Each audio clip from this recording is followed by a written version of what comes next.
Evening all. Hello, welcome. Just two of us at the moment. The game finished. Man United 1, West Ham 0. We're going to start off with myself and John to discuss the game. Nick's going to join once he's finished having his dinner, which is, I've got to say, John, it smacks of bad planning, doesn't it? Well, the problem is with Nick is he gives it all like what he would do in certain situations, but he's took him 3 hours to cook a roast dinner. Yeah. So, not in Nick we trust in regards to a roast dinner on time, Gal. You know what I mean? He's complaining that he's got no fan in his oven. Well, he's got no fans. Well, surely if you've got no fan in your oven, you start cooking a little bit earlier, don't you? Yeah. You've got no fan. It's common sense to me. But anyway, look, that was yet another 1-0 away defeat. We've suffered quite a few of those this season, haven't we? Yeah.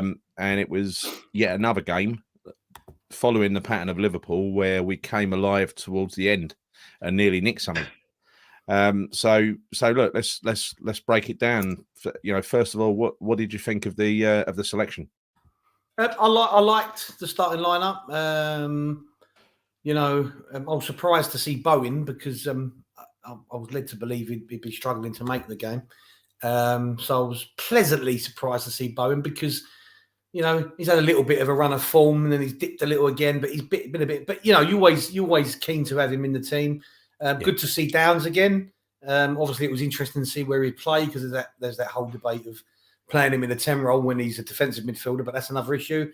I was happy, as you probably know, to see Dawson back, but and Benny given a start, given a start against a big team away from home again, can only fill him with confidence, So yeah, very happy. You? Yeah. I was expecting that lineup, right? I thought if Dawson played, that's what happens. Johnson gets bumped out of the team, Kehrer gets moved across to right back, and we're kind of start as we did last week, last Monday against Bournemouth. Because he doesn't change a winning side, does he? No. He very, very rarely does. He very rarely surprises us. So I think we had that little conversation the other night when we put up the team predictor, because we kind of last season when we were doing the team predictor, we kind of gave up doing it because we knew what team he was gonna pick. So you're just doing it for your own entertainment after a while. I think first half it was. How can I say? We lined up with Downs was playing as the central attacking midfielder again in a 4-2-3-1. I don't know. Look, that doesn't bring the best out in Downs for me. I mean, again, he looks a bit like a spare part up there, but he runs around a lot, and I think that's what Moyes wants him to do. Yeah. I mean, the interesting thing that I noticed there was that he was pressing high, wasn't he? He was pressing very high when the keeper had the ball or De Gea had the ball and they was rolling it out to Maguire or whatnot. It was sort of Skamaka and Downs, wasn't it? That was the higher of the two. They were taking it in turns, weren't they? It is very surprising to see Downs that high. Why he is, I don't know. The only thing I can think about is that Moyes thinks he's got a good engine or he's got good energy to chase balls down up there. I don't know, but look, I'm not gonna lie, it does seem very odd, but Moyes does do some odd things from time to time. I think, with Paqueta out of the team, unavailable at the moment, I think it gives Moyes a chance to prize another defensive player into the lineup. And I think he feels obligated to play Downs at the moment anyway, because look, he is playing well. I mean, even when you play him as a central attacking midfielder, he don't do that role. He does a kind of a high pressing role. But he clearly does what he's put out there to do. By Moyes, he follows instructions, doesn't he? And there are a few times in that game. There are a few times in that game where I think there was one in particular. I don't know if you remember it. I can't remember whether it was the first half or the second half where Kehrer and Downs were playing down the left-hand side in a really tight space, passing the ball to each other, and then they gave it to Souček.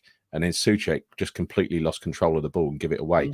It's like illustrates the point that we've got players who can play in tight spaces, and Souček and maybe one or two others who can't.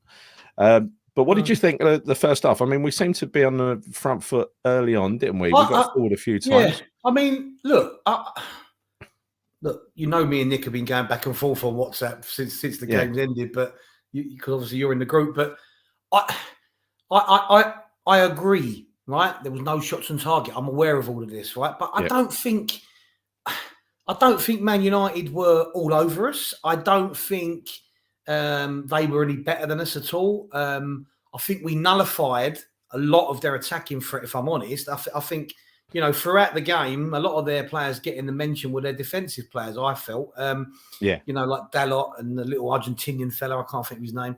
And I think we were, to some extent, just before their goal, sort of 10 or 15 minutes leading up to their goal, I genuinely think that was our best spell of the game and that first half. Okay, we didn't create anything clear cut, but we were having a lot of possession.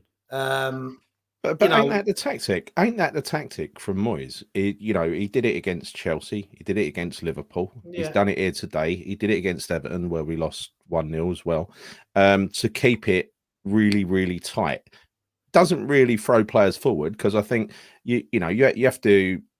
There was a comment in the group about we need a decent striker. Well, I'm sorry, if you're not going to give the striker any service, then the striker's not going to do anything. And I think Scamacca is missing Paqueta badly as the source of, as someone who's on the same wavelength as him, right?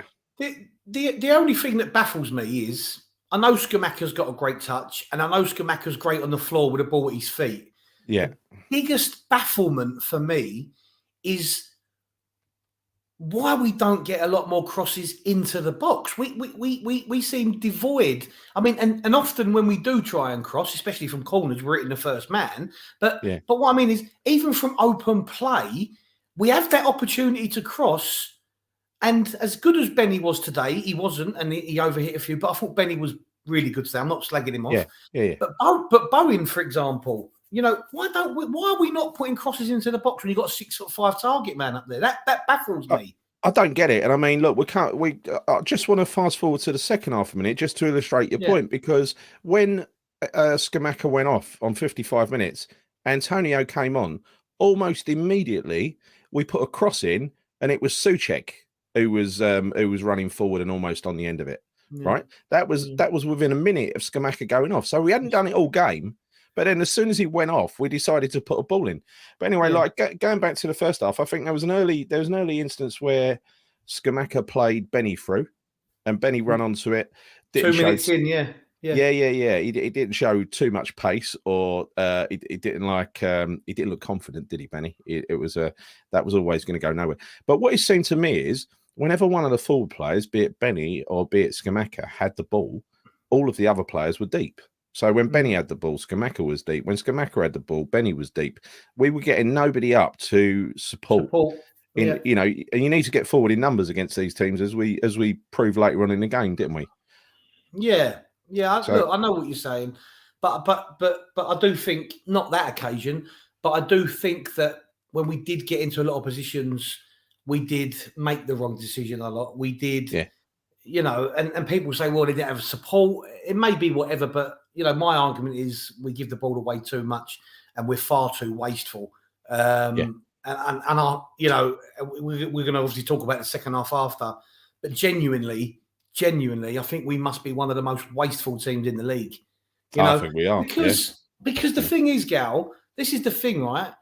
As negative as people say we're playing, as disastrous as this season has apparently been in the league, which people say, and I'm not slagging people off or questioning people.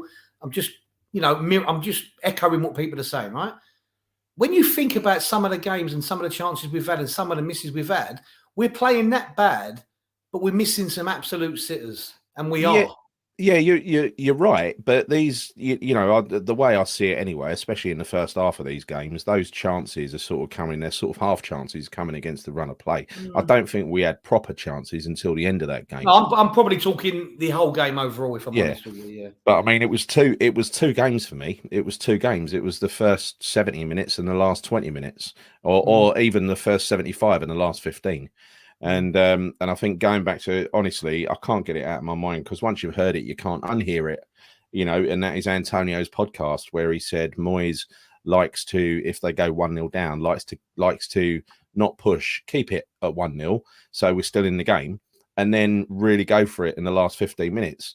And today, and against Liverpool, that rung absolutely true. You know, so when you hear something like that and you actually see it with your own eyes, it's I find that a little bit disappointing, because I was looking through it. I was looking through the stats earlier today to see if that has worked this season so far, and Yeah. it hasn't. It hasn't No. worked. So No. as a tactic, it's a nonsense tactic. It doesn't ever get us back into a game. I don't think we've ever come back this season. We've not come back in the league from being a goal down, apart from Fulham last week at home. That's it. Yeah. Yeah. You know, once we're behind, and we tend to, we tend to lose. I think Southampton, we pulled it back and got a draw, but we're finding it very, very difficult. We are toothless up front. The thing is that, you know, we're struggling in the main to equalise, to score that one goal. So to get another one is even more tougher for us. Yeah. I don't think that.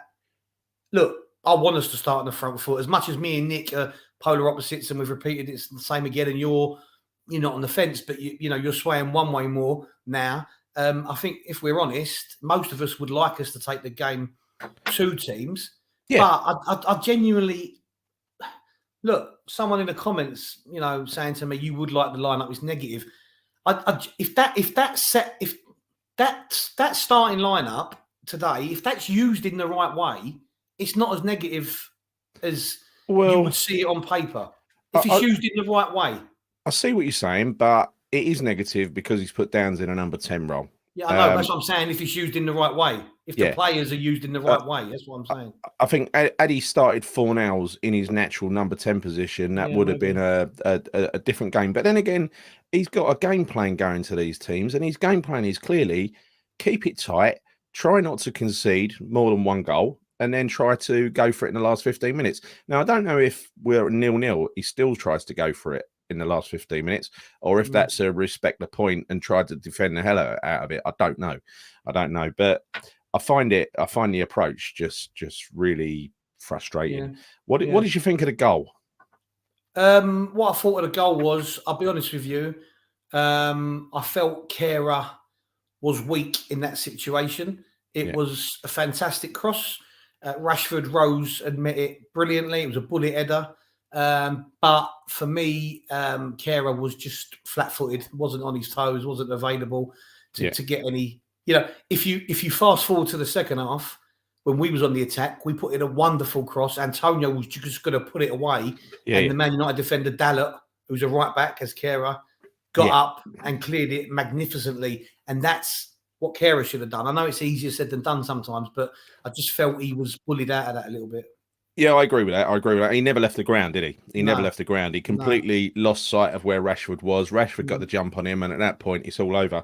It was an absolutely fantastic cross from Eriksen, though. Yeah. And I think sometimes a little bit of class like that. I mean, you give Eriksen half an inch, and he whips a cross like that in. And, and perhaps a little bit of complacency, not getting close enough to Eriksen and thinking he's out of danger. But you're never out of danger with a player like that, right? No. What did you think? What did you think of Benny in the first half? Done that little bit of trickery, didn't he? Well, yeah, I had to reach for the tissues when he did that. When that little drag back where he took 4 players out, didn't he? It was just great, it's fantastic. I mean, it's great entertainment. I love seeing that. Now, if only there was a little bit of a finished product with Benny, I think he would benefit in playing in the same team as Paqueta. I think Paqueta might be on a similar wavelength to him. I don't know whether we'll ever see that, because I think it's either or. I think it's Paqueta or Benny. I think that is like Moyes' quota of flair players. One. Yeah, we've said we have said that in the past. Should before we go in second half, Gal, I'll get some of the comments up. Yeah, got a few people in. East side's here first as always. Moyes out. Loves it, doesn't he? Razor says, if only West Ham would learn, same as Liverpool, points lost. Man United panicking last 20 minutes. Cresswell was useless. Why wasn't Emerson on? Benny, man of the match, terrific. Imagine him and Paqueta, like you just said. Basically, it's a great point. Evening all again, we deserve something, but you've got to question if we're creating our own luck in starting games with a conservative approach. Yeah, I don't disagree. I'd like us to take the game to people, but I totally agree with that. Totally agree with that. You do have to make your own luck. And when I watched Match of the Day this morning, and I watched our peer teams around us, going for the opposition, really opening up and going for the opposition. You know, everything from Bournemouth to Leeds, but you know, Leeds probably a little bit reckless, but you know, it's so nice watching teams who actually go after the other team, and I just wish we would do it. We've got the players to do it, so why don't we do it? Yeah. Oh, he's here. He's full up. I'm here. My God, Go I'm not going to sleep well tonight with that sitting on me. On my stomach, I tell you, the world's longest bloody roast dinner that was. It took about 4.5, 5 hours, I think, in total to cook it. It was. We told everyone, and we told everyone. Will reckons Nick needs to feed his negativity. That's why he was late. Yeah. Moyes has done a very good job of that already. So I was full up on negativity for dinner. Richard, we've just recapped the first half. We'll just go through some comments, Nick. Go on, mate. Sorry. So yeah, Richard says this is Moyes' tactics. Yep, we know that from the podcast, as Gary said about Antonio's podcast. I'll get quicker service from the pub. Oh, because we were running late. Where's this one? Michelet says, evening all, Moyes out. Evening to you. Evening, Gary and John from John. He doesn't care about Nick's. Hello, John. Sod you, John. Evening all. Nick, I said that one already. Of course, there's loads of people here. There's a lot of Moyes out people in here. Moyes out now. Yeah. Evening to Neil from Down Under. Evening, Neil. How you doing? There's my old mate. There's my old mate Ahmet. We've had me and my old sparring partner Ahmet. We've had a few spars on the old Facebook lately. It is a tough one, this one, though, isn't it? Because just quickly, because you came away from that sort of feeling quite proud of the team. I was proud of the effort from the boys today. I think they gave everything, but I don't know. I kind of that last 15 minutes, mate, which we're going to talk about in a minute. Just what I want to see, Gary. It's what we all want to see. I know. We showed how good we could be as an attacking outfit. We did. And talking about Moyes out, I'm going to share with you all the current results of the poll that I put out on Twitter earlier, which is not Moyes in out. It's shades of grey. Was this pre-game? It's pre-game. It's still running.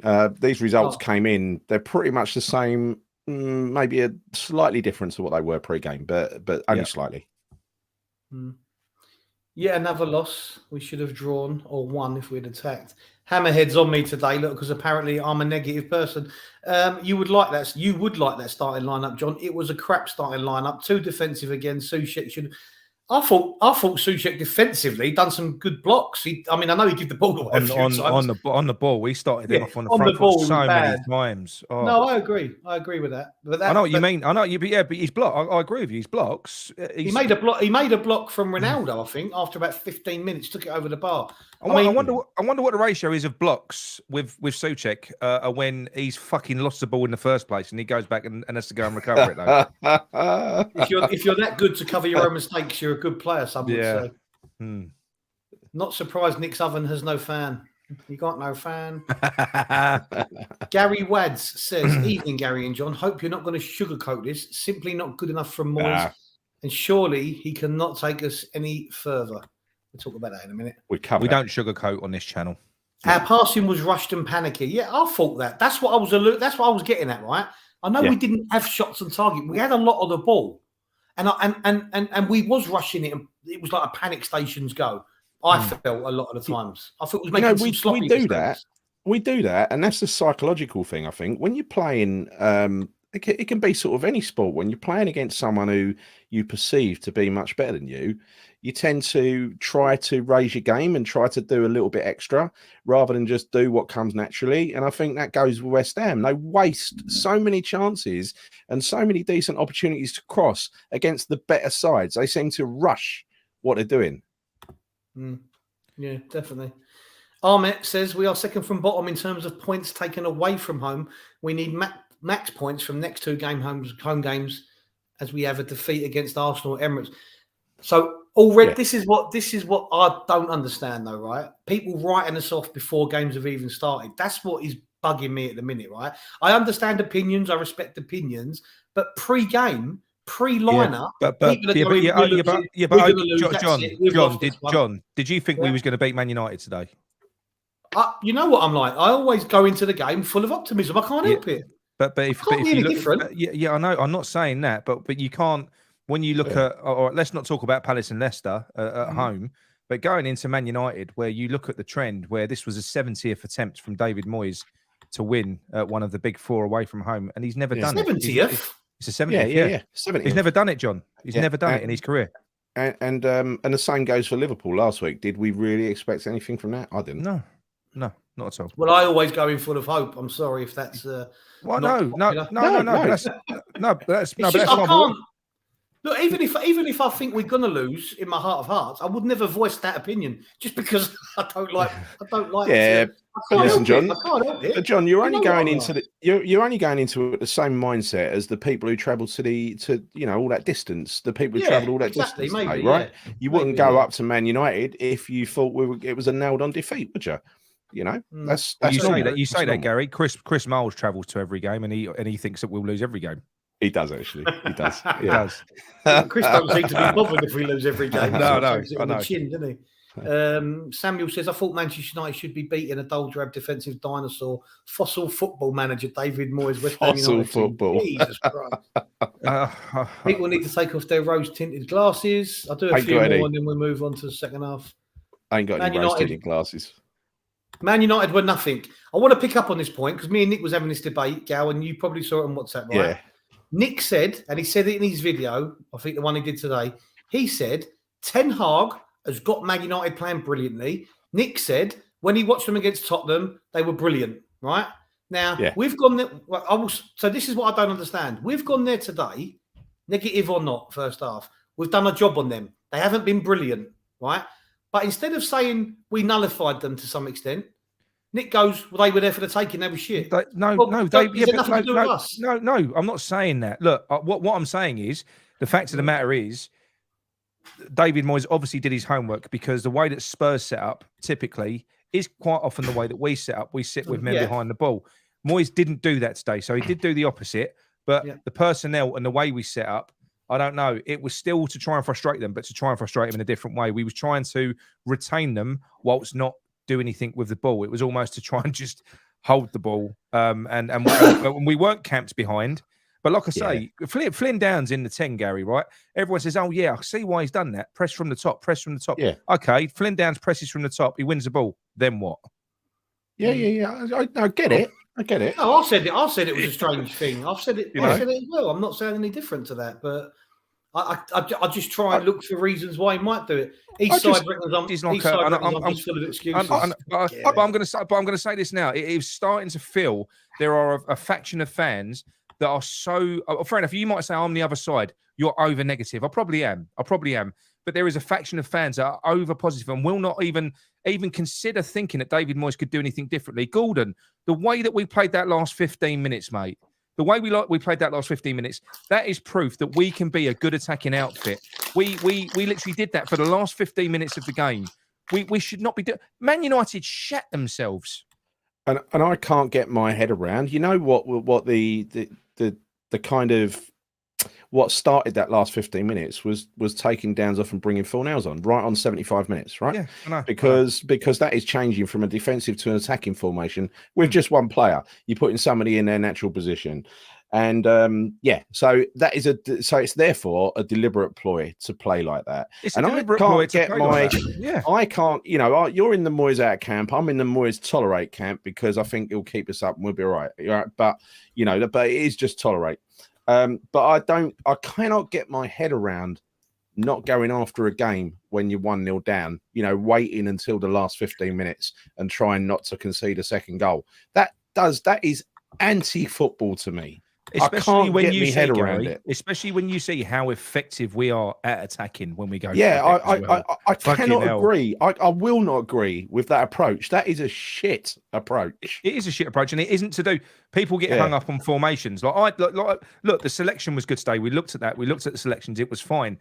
But it isn't the formation. It isn't the shape. It isn't anything like that. Yeah. It's instructions. It's the instructions that the players are given when they go out onto that pitch. Yeah. Very different at the start of the game to what they're clearly given in the last 15 minutes, which is attack en masse, loads of it. I mean, and that's the thing. People were saying Ben Rama, he was quite wasteful. What fucking options did he have in the first half? When he weren't trying to sort of perform magical tricks to get away from free players because he had no options, what was he supposed to do? And Skamaka gets dragged off on 55 minutes to stop him getting sent off by all accounts. But, he was clearly... No, but he was clearly getting frustrated. He was getting frustrated because he was getting absolutely no service. And what happens is he gets taken off on 55 minutes, usually on 70 minutes, right? Yep. And the minute we take him off, we change the way we switch to a fucking attacking formation. Yeah, exactly. It is completely formation counterintuitive. He would have been sitting on that bench, fucking raging. Yeah, well, I would have been if I was him. Yeah.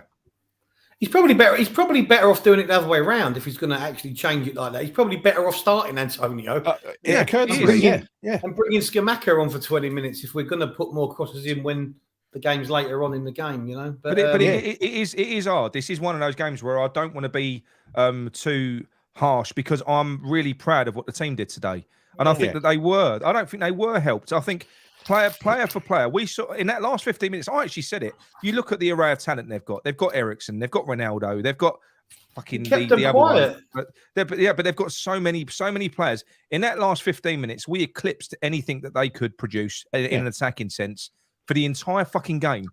I think the way we set up, and I'm going to say it now, the best team lost that game, but tactically, the better team won. Yeah, and that is Moyes, the better team won. And that is Moyes deliberately flicking the switch to go after the game with 15 minutes to go. And that 15 minutes to go tactic has never worked. No.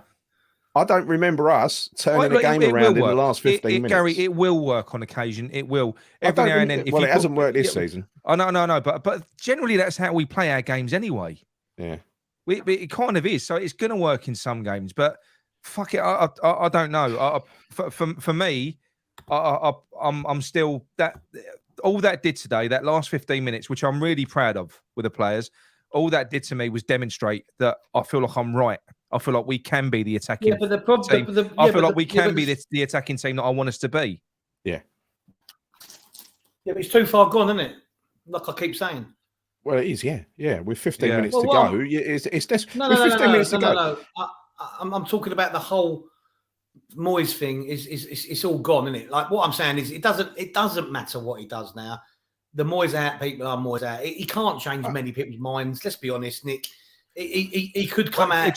Johnny, are you telling me if he came out and played amazing football and did what he did today from the start? No, yeah, but that's what I'm saying to you. That's why it's too far gone. Because David Moyes can't change, and I'm not willing to accept the way that David Moyes is. Let me share with you. There ain't many Moyes out people, but let me share with you. Let me share with you. No, let me share with you the current result of my poll that's had nearly 1,600 people, right? I'm definitely in the minority. I know that. No. It doesn't matter about being in a minority, but let me just I believe what I believe. Share. I don't want to share a whole screen. I just want to share a bloody. Oh, God, can't you just share a? Just window? Tell everyone what it is, Gal. Just right. Read it Okay. Out. Right. I did this poll. It was like in Moyes we ... trust, right? Tolerate, are bored, or want a new manager, right? So that's basically trust, tolerate, and bored. They're three categories of Moyes in, but not that happy with the way it's going, right? In tolerate and bored. So 57.8% are in Moyes we trust. They are diehard Moyes fans, right? 21.2% are in the in Moyes we tolerate camp. 15.6% are in the in Moyes we are bored camp.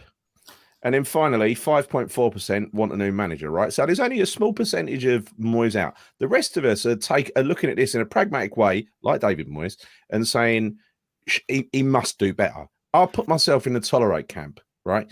But if you look at that, that is 36. That is over 40% now who are not diehard Moyes fans. They're in some way unhappy. They're between tolerate, bored, and want a new manager. Over 40%, nearly 43% in that poll, right?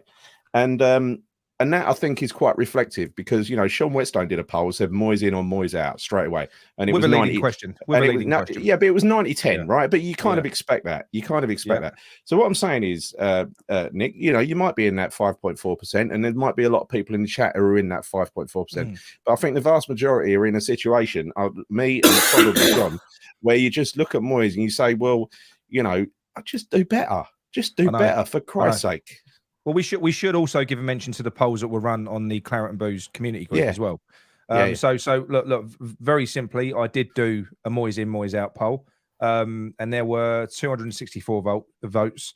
57% came back with Moyes in, 43% Moyes out. That's quite balanced. Almost identical. That's quite balanced. Now, what I did for absolutely sick reasons was I decided to dilute the Moyes in vote.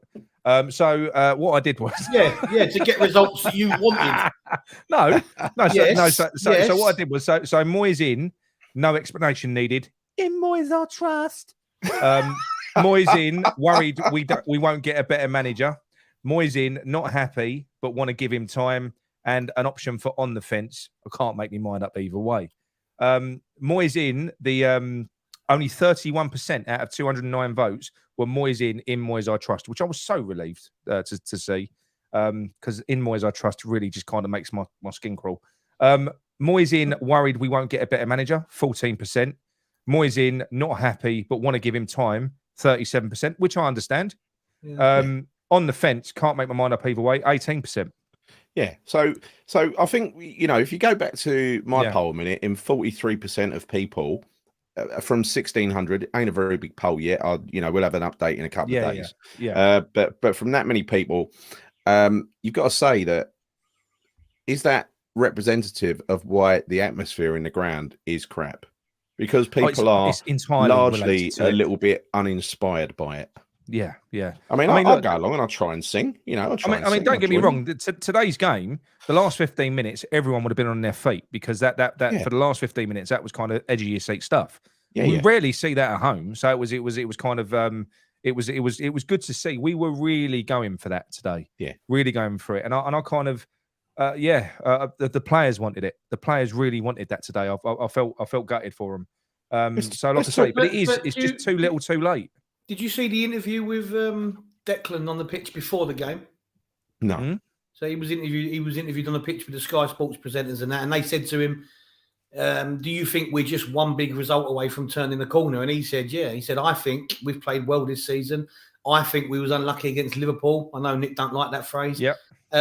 So I respect what he says, because he's a player on the pitch. He's one of the boys, and he's the captain. And you could say he's just going to say things for saying its sake. He's not going to come out and say we played shit, is he? Yeah, but we didn't play shit, Nick, against Liverpool. No. And all the pundits said we never. But you shake your head. But this is it, because you don't want to. Listen. We didn't play shit, John. We didn't play shit, but we did not play to win that game. You played shit all week. No, but what I'm saying is we didn't play to win the game. We were unlucky against Liverpool, and then Nottingham Forest and Leeds have gone and beat them.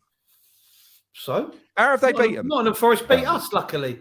No, you won't take it as luck. It's whenever we I'll tell you what, when we win, it's been luck lately, but we won't call it luck. When we beat Fulham, it was luck. We had VAR decisions. But I say blah, blah, blah. So it ain't always bad luck, is it? But I say that's luck, but you won't say it's luck that way, but you'll say it's luck the other way. That's the difference. I know. You can't compare what other teams do against the. We're a different team, right? I mean, we are very, very difficult to break down. I think when you look at Forest, we don't get rumped by anyone, right? Forest went and got rumped by Arsenal today, and then they'll have a decent result, and then they get rumped by somebody else, right?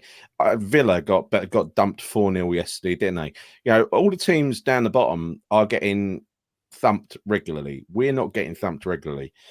We know that we've got a good squad of players there.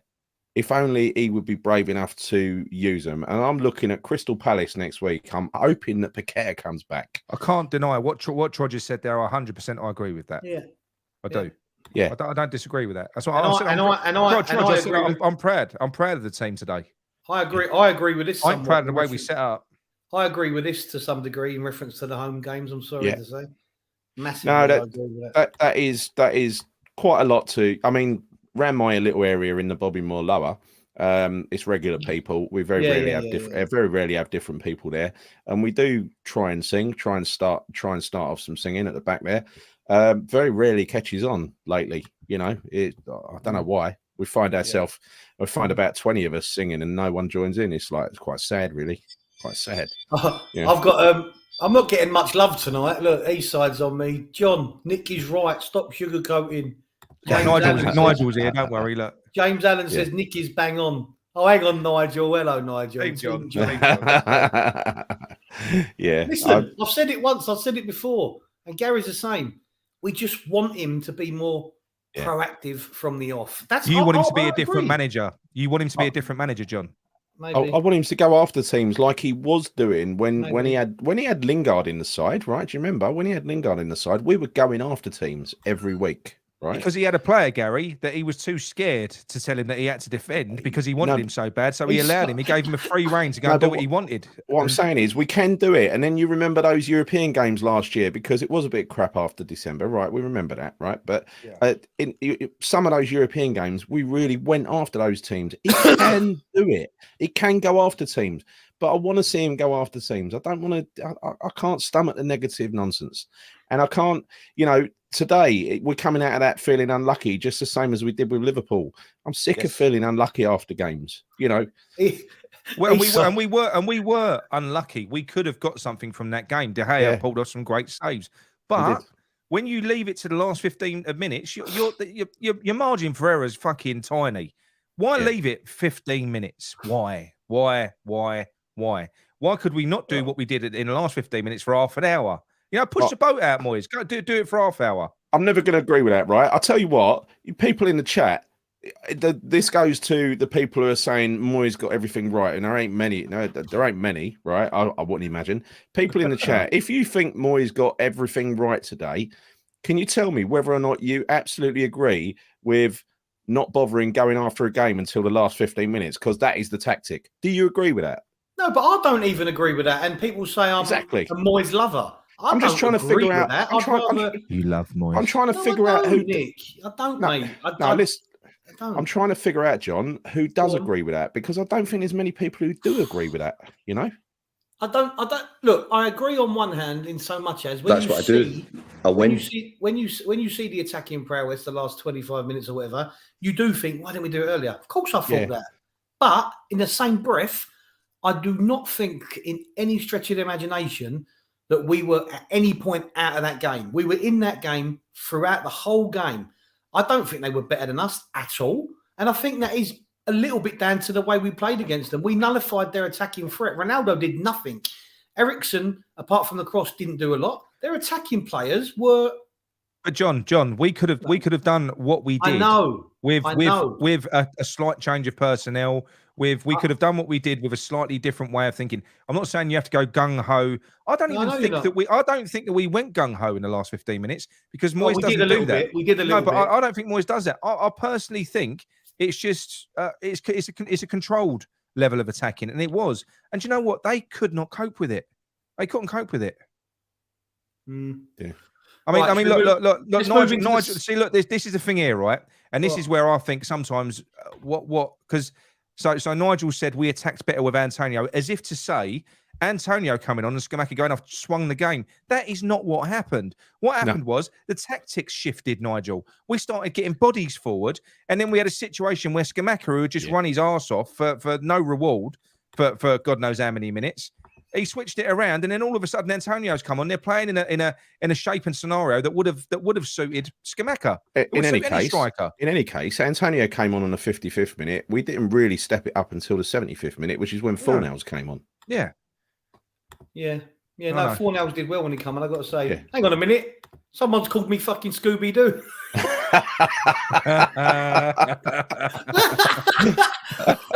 Scooby Doo.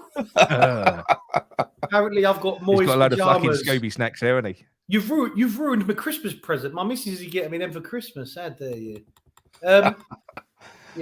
Look, I do think there was a little bit of. We did change the style when Scamacca went off, so I don't think it's fair to suggest. I'm not saying Nigel is suggesting that, but if that's what people think, I think that's a little bit unfair because we did play a little bit different. And because what that says is what Nigel's saying is it's the personnel was the reason that we didn't attack. It was when we changed the personnel. It really wasn't. That we went for it, which is nonsense. No. But it was the personnel. It was when Fornals came on and. Yeah, it was when Fornals came on, and all of a sudden, John, the instruction was to attack en masse. You started getting bodies forward. When you get bodies forward, attacking players, creative players have options. They've got people to pass to. You've got, Did you notice? I saw this earlier, right? Scamacca, Nick. I mentioned this before you come on, but the minute Antonio left the pitch, we hadn't got a single ball, a single cross into Scamacca. right? Antonio comes on the pitch within a minute, literally, beautiful cross, trying to find Souček. Yeah, I know. I've got to put this one up. This is why are people attacking me with things that I wouldn't wear a waistcoat. What's that? John, What's that? I'm with you, John. Someone said I'm with you, John. John, you will get the England job. Fuck off, Dean Benson. Are we going to talk about the second half? Yeah, well, let's talk about. I think let's talk about the last 10 minutes, 15 minutes. Because I think that was the standard.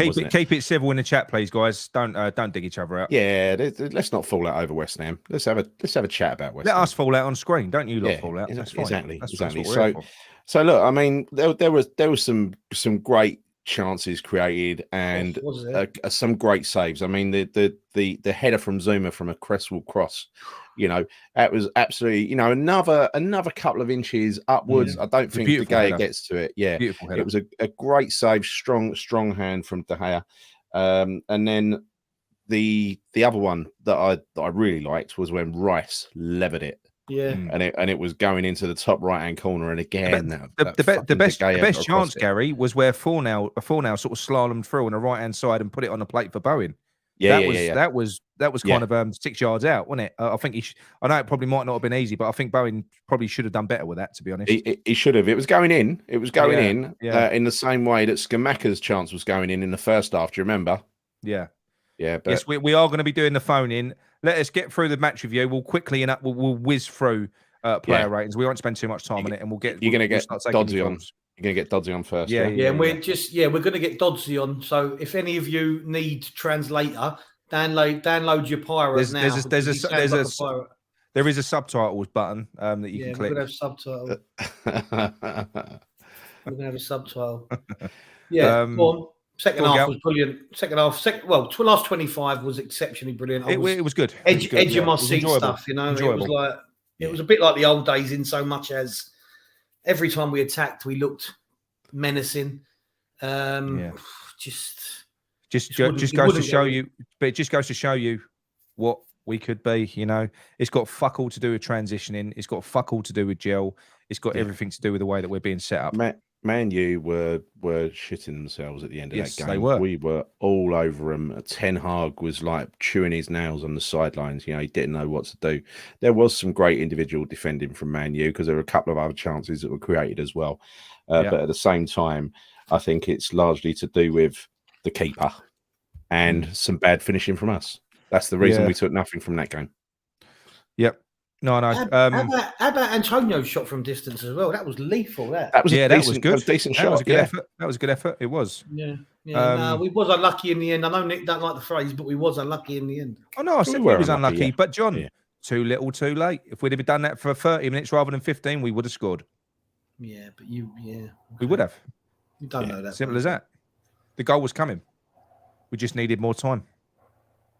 I think, can he do a middle ground? Like, instead of the last 15 minutes, go after the game for the last half hour? That's what I just said. Just give us 30 minutes, Yeah, give us 30 instead of 15. Yeah. Oh, no, well, that's not what the notes say. I can't do that. We can't be dynamic and go with the flow of the game. I've got it all set out. Is that a really bad Scottish accent? Yeah. Go on. Sorry. Go on. I'm racist. Don't mean to be. Sorry, Scotch people. Right. I don't think we have any Scotch watchers. No, I know. Not with accents like that. They leave. No. Yeah. No. But yeah. Okay. So, final thoughts on the game, John. Look, people are going to hate me. No. Give your honest thoughts on the game. It doesn't matter, mate. No, I will. I don't give a monkeys. I don't. Right. I thought we was good throughout. I think we nullified them, even in the first half when we was playing negative, whatever you want to call it. They didn't really threaten us. I'm sorry to say. I don't think they had loads of chances at all, considering many pundits and you self, Nick, people have said that Man United have turned the corner. We didn't allow them to turn the corner. I didn't say they turned the corner. Might listen before you put words in my mouth. John, I didn't say they turned the corner. No, wait. No, I won't. No. Why are you shouting me down? What are you doing? Stop it. Right. Let me finish. No, what I'm saying is I said Man United had turned the corner. I didn't. I said they played well against Spurs. I said they haven't been that great this year, but they've been good against Spurs. Has got them playing the way he wants them to play. Yeah, but I said it will take him a few years to get them there. I didn't say that they've turned a corner. No, I didn't say they're brilliant. Mate. Anyway, no, you hear what you want to hear. That's why. No, well, so do you and your gang. Joking, don't get the other. And you and your weird hooded cult and all. Look. Moyes, I'll trust. Look. Let's shut up. We played well in patches. First half, yes, we probably could have took it to them a bit more, but we was pushing high. We didn't have a shot on target. Totally agree. I'd like us to take games to teams a bit earlier on if possible. Yes, I totally agree with you there. And in the last 20 minutes, like you said, or 25, whatever it was, we did what we could have done probably sooner. But in the same breath, it was good to see that once again, the team were still giving it their all for the manager, whether we like him or not. And in the end, we was unlucky. But yes, we could have maybe made our luck by pressing or attacking sooner on. Giving it for their manager or giving it for the fans that travelled down there, giving it for the team, giving it for the claret and blue. That's what I think they were doing. Not for the manager, no? Okay. I largely agree with what John said there. Apart from, I wish we'd have gone after him with half out to go and with Scamacca on the pitch rather than waiting until Scamacca's gone off the pitch. Right? It just leaves a bad taste in my mouth. That sort of stuff. And I'll tell you what else leaves a bad taste in my mouth. Garino's mentioned it. Is the fucking commentary on Sky. Yeah, Martin Tyler, so biased. I mean, what he said in the first half, he came up with something where he said along the lines of, well, it's almost exactly this. He said, well, they're playing West Ham now, but in the last couple of weeks they've been playing like Tottenham and Arsenal. So perhaps West Ham ain't up to the same spec. And I thought, shut up. Yeah. And he was just taking it for granted all through the game that they were going to win, and he was proven right again. He was, to be honest, he was proven right. Yeah. I got to say one thing though. I know we've had our fair share of luck with our decisions recently and whatever else, but and good decisions or bad decisions. But how about that linesman who was right next to Rice when he gave it out of play? I know. What was that? I could see it from my settee that it weren't off. He gave it because the crowd asked for it. Oh, mate, that annoyed me. I know it's something really small in the grand scheme of things, but fucking hell, that annoyed me. Yeah, go on, I won't put that up, actually. It's a bit bad language. Don't worry about it. Right, you agreed to call Doddsy at 9:30, right? Yeah, but we've got to do this first. Let's quickly whiz through this. Come on. Right, let's go quick. Right, people, give us your comments in the chat. John, quick fire. John, I'll tell you what, we'll do a quick fire player ratings. John, Fabianski, go. I thought Fabianski did well. He punched a couple of things well. His distribution was better than normal. You said someone else might have saved the header, which I totally disagree with because it was a bullet of a header. I'd say that, to be honest. I'll give him a 6 average game, but a good 6. That's fine. Go on, put the comments up, mate. Right, next one, Gary, go for Cresswell. Well, look, he done some good stuff down the attacking half. Apart from no. In fact, he didn't. He put in one decent cross, which was onto Zuma's head. But he also hit the first man several times with his crossing, and he also, I think, was responsible for letting Eriksson get that cross in. Right, so I think I'll give him. I think I'll score him down. I think give him a 5. 5, okay, that's fine. And he's been playing well lately. Yeah. Right, Zuma next for you, Nick. You're going to give me Zuma. I think Zuma played well. I've got to be honest. He did. He did. Do you know what else I saw today, which was fucking bizarre? I don't know what player it was. He showed some pace. He beat him in a race. Recovery in the second half. Yeah. What happened there? He showed some pace. I thought a very tidy game. I do think that there were times in the first half where we were under the cosh and we did control them to a degree. We did kind of limit their chances. For me, I'll probably. Do you know what? I'm going to push the boat at. No, I'm not. It's a high 7. I'm going to give him a 7. 7, really? Yeah, I'm going to give him a 7. Yeah, high 7. I think I'll give him an 8 myself. But No, he was good. He was good. Right, John Dawson. Dawson, I love having him in the team. I think he adds a sense of security to it. He did a couple of bad passes in the first half, but in the main, he was solid. I'd say 7. I'll give him a 7. Go on. There were some sloppy passing. He made a few mistakes early on, Dawson. He did, but after that, he didn't. I thought he was pretty solid with Zuma. I think Zuma was the better of the two, so that's why I thought Nick might give Zuma a higher mark. But he don't know what I'm doing. I'll tell you what. Look, I'll buckle. I'll give him an 8. 1 minute. 87. He wasn't that good. Give him an 8 and Dalton a 7. That feels fine. better. Right, Gary can have Soucek, okay? No, he's got Kera.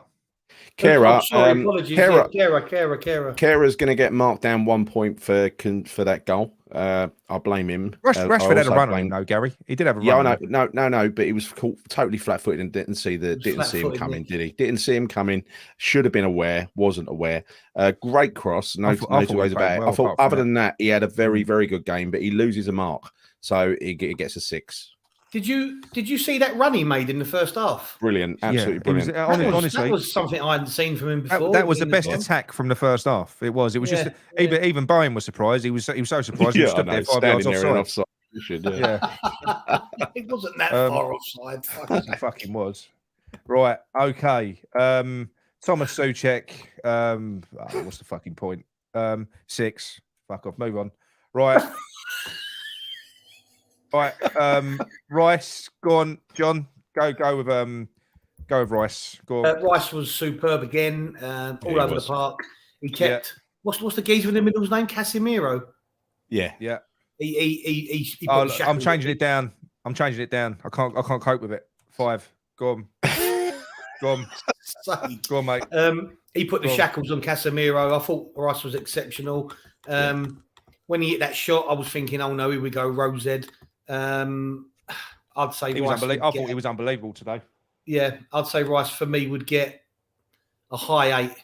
High 8. Yeah, that's fine. That is fine. Right. Gary, Blondie, over to you. Ben Rama, I thought had a really, really promising game. I loved his kind of round the world drag back that he did in the first half and took 4 Man United players out. No end product, but that weren't just for show. That was that he had to do that to get to retain the ball. I know, and it was amazing. But at the same time, there was no end product. There was no end product because there was no one to pass to. Right? It was either him or Skamaka up there on their own. There was literally no one in support whenever he got forward. So I don't blame him entirely. I thought he had a very, very good game. And I will give him I don't know, if you look at his second half performance as well, I've got to give him an 8. Yeah, he was good. Ooh. Yeah. I will call him Ming Ming. Did you say that? I love that name. Look. Ming Ming. You're going to give him an 8. Right, okay. Yeah. Bowen. Downs. Shit. John, do Downs. Go on. He looked a bit, when he come off, he looked a bit forlorn, I think. Listen, whatever the reason is, Moyes. Huh? Yeah. He didn't have the best game, I don't think. No, he didn't. But he's not playing where he should be playing. So it's a bit unfair. But you got to mark him based on that. Look at how good Fornals was today when he's played when he's in his normal position. Look at the difference. Yeah. Downs was okay. He did an apt job without doing anything brilliant. But he was not playing in his favoured position. But we have to base him on the score. I'm going to go 6. That's fine. I agree with that. Sorry, hang on a minute. Someone's reminded me of something. Is that that ball that Ben Rama bottled out of with De Gea? With the keeper. Remember? Yeah.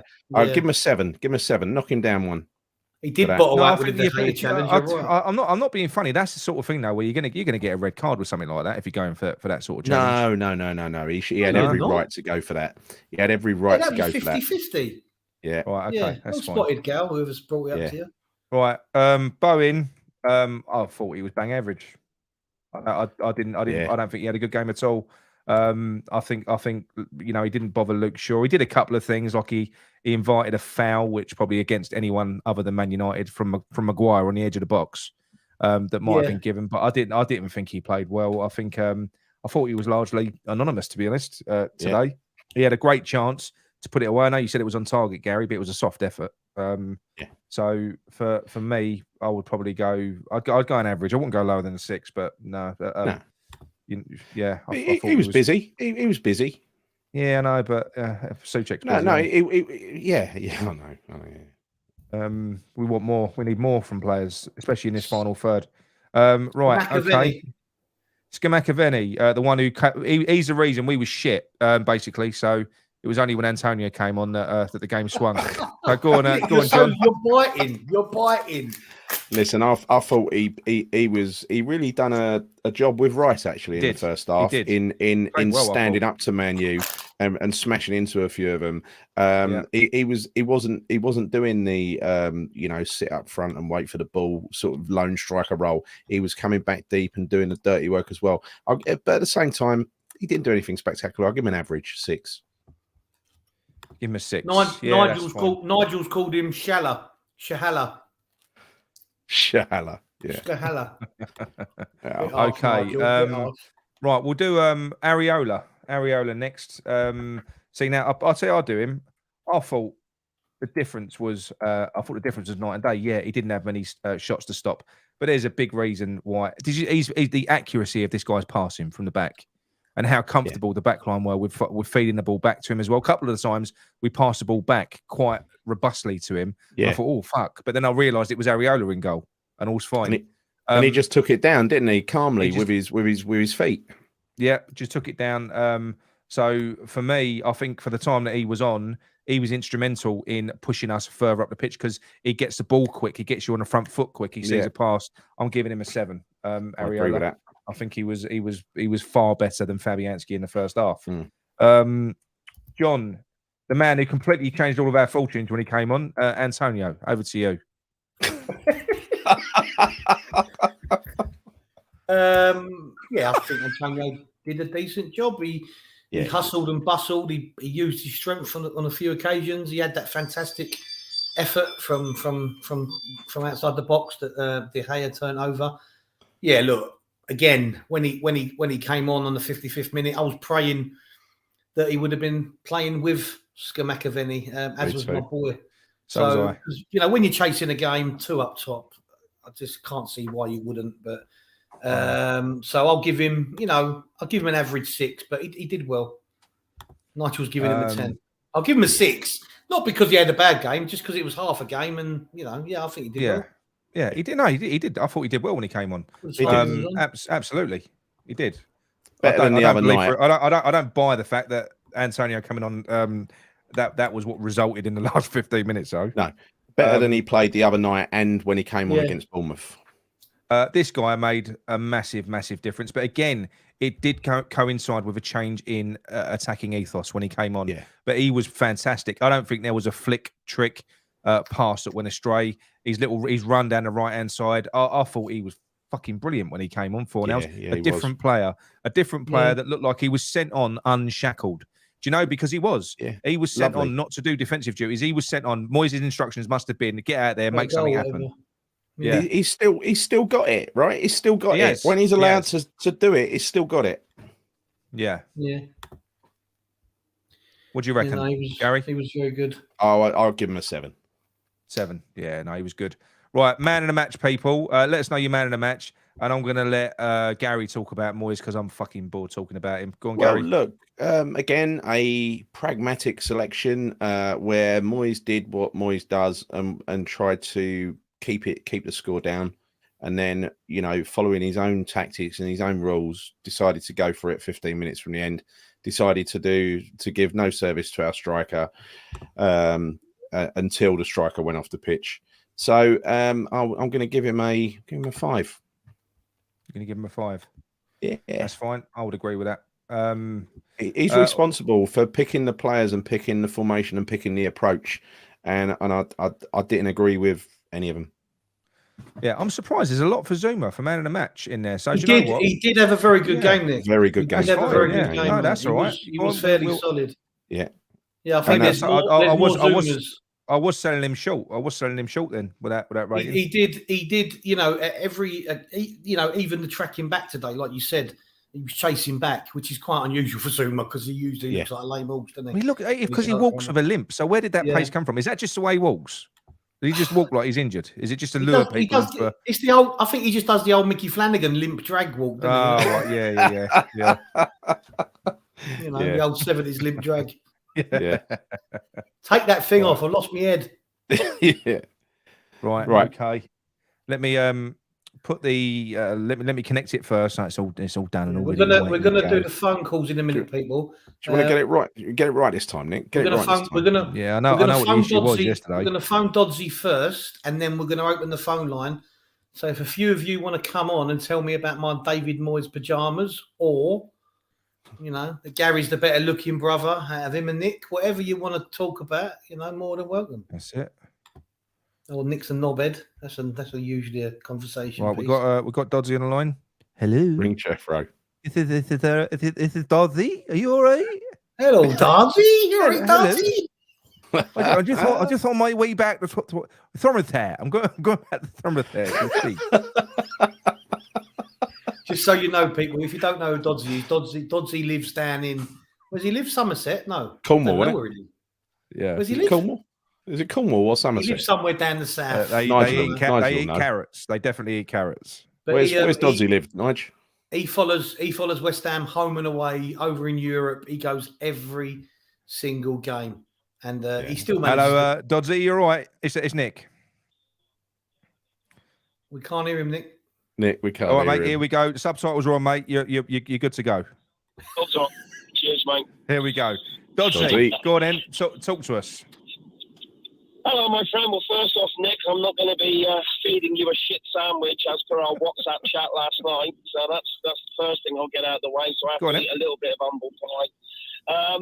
Like I say, I think I can agree with nearly everything you said on the chat tonight.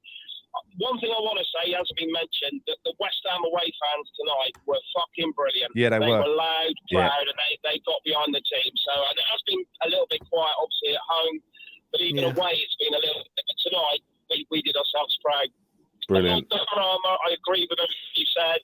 I understand what you're saying. The only thing that annoyed quite a few of the fans was 2 or 3 times he just pulled out of tackles when he could go in, and that's the problem with Ben. He doesn't want to go in for a challenge sometimes, but some of his tricks and stuff were brilliant. I thought Declan Rice has just added another 10, 15 million to his price, and I reckon Man United will come in for him because he had a stormer tonight. And by the goalie, I hear what you're saying, Nick, and you know why me and you feel, and we get on and we love each other. But if they didn't have a world-class goalie in there, we're beating them tonight. Yeah, I know. Beating them. I agree. Hold off. But Dodsey, if we'd have done what we did for the last 15 minutes, for the last 30 minutes, he wouldn't have kept us out for long, would he? Why do we only leave it to the last 15 minutes to do what we did tonight? Yeah, no, I can't. I know we have a bit different opinion, but I can't start to disagree with you on that. Nick, he needs to go, like you said, 30 minutes or the second half. I do understand the first half. Let's see how they're playing, what their format is to a degree. And then, but the second half, we just need to come out all guns a blazing, be we 0-0, 1-0 down or whatever. I do agree with you that we should go out. I still think tonight was a little bit different. We're just not getting those shots on target. Tonight we did. I still think that some of those players out there need to ask them. I mean, against Silkeborg on Thursday, my God, we missed the target about 25 times, never mind the shots we had and stuff. So yeah, it is disappointing, and I heard you said, you don't go away to see it, but we're not going to get annihilated this year. So there is something definitely about the way we defend, the way we play, that we're not the kicking boys anymore, which is good. But we're not. That's going to make us feel much better when we're in. Make us feel much better when we're in the bottom 3. The fact that we haven't been beat 3 or 4 nil in any games.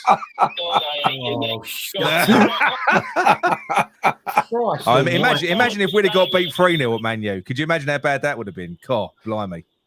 No, actually, because normally it's David Beckham has scored when I've been there. So 3-0 I normally take. So yeah, no, it's I do understand some of the views and thought processes, but it is like I say, we always just one pass away or one move away. Some of the football tonight was really good, and when Paqueta comes back, him and Scamacca have definitely got something.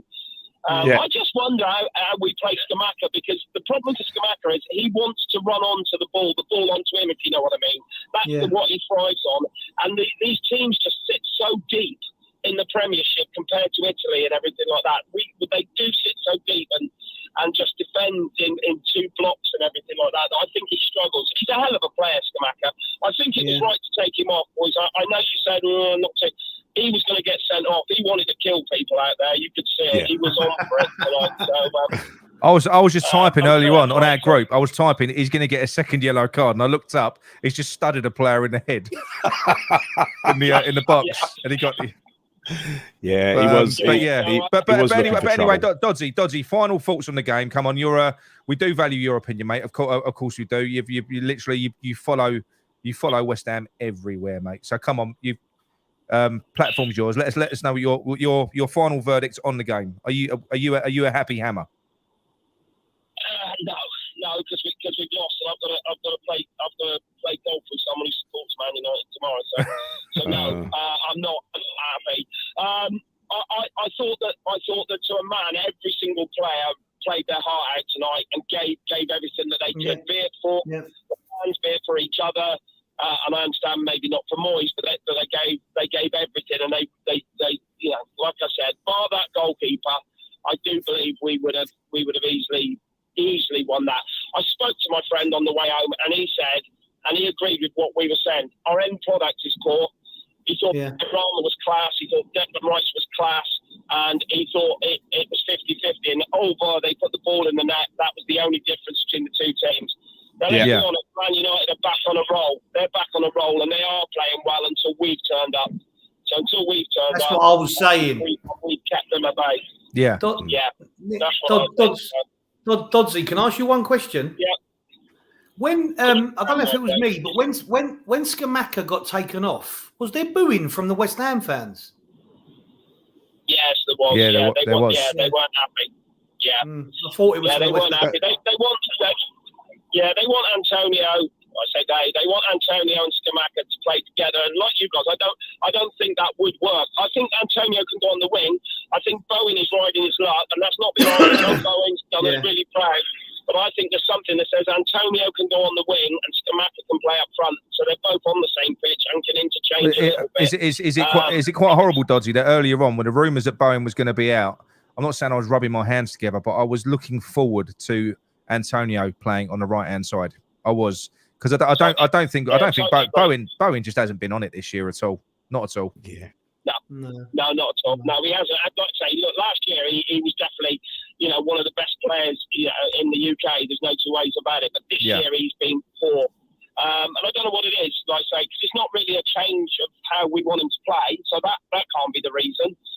So something's happened there. But yeah, I've not been horrible to Bowen. Like you, I'd have happily had Antonio on the wing, Scamacca fun and see what happens. Like I say, that's the other thing that was said by the Man United fans. Why does Antonio throw himself to the ground? He's a big lump. Why can't he stay on his feet? And I think that's true as well. He falls over too easily at the moment. He does. He was doing that the other night he came on from the bench, didn't he, against Bournemouth, and he couldn't stay on his feet. It was awful. There was some embarrassing falls from Antonio in that one. Yeah. I don't think he fell that much today. No, he didn't today. Didn't today. Not that much, but you know that booing when they take Scamacca off and bring Antonio on. That is not the first time that's been done. That's about 3 or 4 times that's happened now. It's the first time I've heard it. Yeah, I mean, it's the first time I've heard it through the telly. Yeah, if I'm honest. But did we come across as loud on the telly, boys? Did the fans come across as loud? Sounded brilliant. Sounded brilliant. Especially when you know at Man United you're up in the gods, aren't you? You're up in the gods. They kept you away from pitch side at Man Utd, don't they? I don't think you do get to go down by the around the ground, do you? I particularly, you're in the corner to the right. Yeah. I particularly enjoyed the rendition of "I've Got a Brand New Combine Harvester," which I've never heard sung at West Ham before. I think you probably started that, Dodgy, so well done. Listening to my songs. They're listening to my songs. I have to translate a little bit, but they are listening to them. I know. So, yeah, it's nice. So, all right, then, Dodgy. But yeah, that's my thoughts. Lovely. Well, thank you very much. Cheers, thank you very much for calling in, and no worries. And safe journey back, mate. No worries. Stay safe, lads. And safe journey. Good luck. Show. Keep it going. Cheers, mate. Thanks, Rick. See you later. Dodgy. Bye. Bye. Good old Dodgy. Yeah, he's got a long drive back, hasn't he? Like you said, he follows them up and down the country, and he's got to drive backwards and forwards to Taunton every time. When I think about me, I've just got to go. I've got a call coming. Down the A12. I've got to go up and down the A12 to get to London Stadium. And you still moan about it, exactly. I moan about it. Of course I do. Of course I do. Liverpool and Man United are nowhere near the best teams in the league this season. Should be attacking them more. I agree. Oh, Nick, how you doing? All right. Oh, we got someone. it's got to be Gary from Romford, it sounded like. Sounds like it, doesn't it? Gary, can you hear us? Hey. Yes, mate. How are you? I'm very well. How are you? Very frustrated. You are. I was doing that today. Yeah. Listen, this Moyes in and Moyes out thing. Sometimes when you hear fans talk, you think, do we really know more than Moyes? But you know what? Today, the people listening now who are Moyes in or Moyes out, after the game on Sky, they was talking about they've got down to West Ham about their lack of 3 goals in 7 away games. And Jamie Redknapp come out of it, and he said something that I think we all know. And he said, "What's wrong with West Ham?" He said, "There's not enough creativity in the middle of midfield." Yep. And when you look at the 3 of them, you do not need Souček, Rice, and Downs. No. And he said the Souček Rice thing does not work anymore. It's outdated. You do not need that. So Moyes is constantly, his obsession with Souček is going to cost him eventually because he's pushing people out of position. He's pushing Fornals out to the left. Yeah, we saw Fornals in the middle. How good he looked. He's playing Downs at number 10. Downs is not a number 10. Now, the only saving grace for Moyes today was the fact that he hasn't got Paqueta back yet. Now, do we get to the point now where do we really need 2 holding midfield players anymore? Or should we just play with Rice and maybe Paqueta, alongside him, and then have Fornals in front of them, and then you could play Benny on the left, Antonio or Bowen on the right, and then Scamacca. But I must say, when Antonio come on today, Nick, he made a big difference. He, it looked a different side. But it's getting to the point now with Moyes. How many more? And this season, this top 4, this top 6, it's wide open there. Newcastle are going to crash into it. Yeah. We could crash into this, and yet we're 3 points off the relegation zone at this moment in time. And, you look at Liverpool losing again, Chelsea dropping points, battered by Brighton. These teams that we put in such high esteem, they're not as good as you think they are. It's levelled out this season, the Premier League. It's levelled out. And you can see it by the result. I've been beaten 2 in a row. He's got to start being a more of interest now and go for it. And once the Cat's fit and Cornet's fit, he's got no excuses anymore. Well, there's only one team in this league that's head and shoulders above everybody else, and that's Man City. Other than that, we've all got healthy budgets now, right? We've all got healthy budgets. We're all buying expensive players, and so therefore it's more levelled the playing field, and you see it with the results, don't you? Yeah, I mean the thing is, we've got a Chelsea this year. They were there for the taking.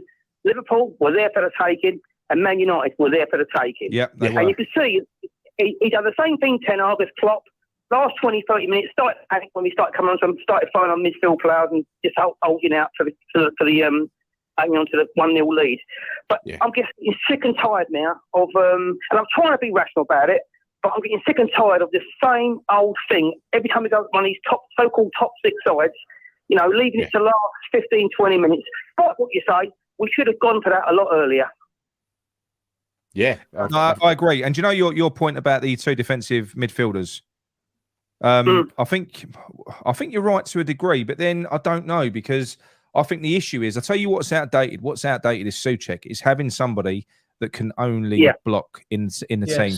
It's fine to have midfielders that can do everything. If you play Rice and Downs in the middle, you've got a combination there. You've got players that can do everything. You've got players that can pass, that can turn the ball over, that can win it back, that can go box to box, that can do all of that. They're more modern. Souček is just a one-dimensional player that doesn't.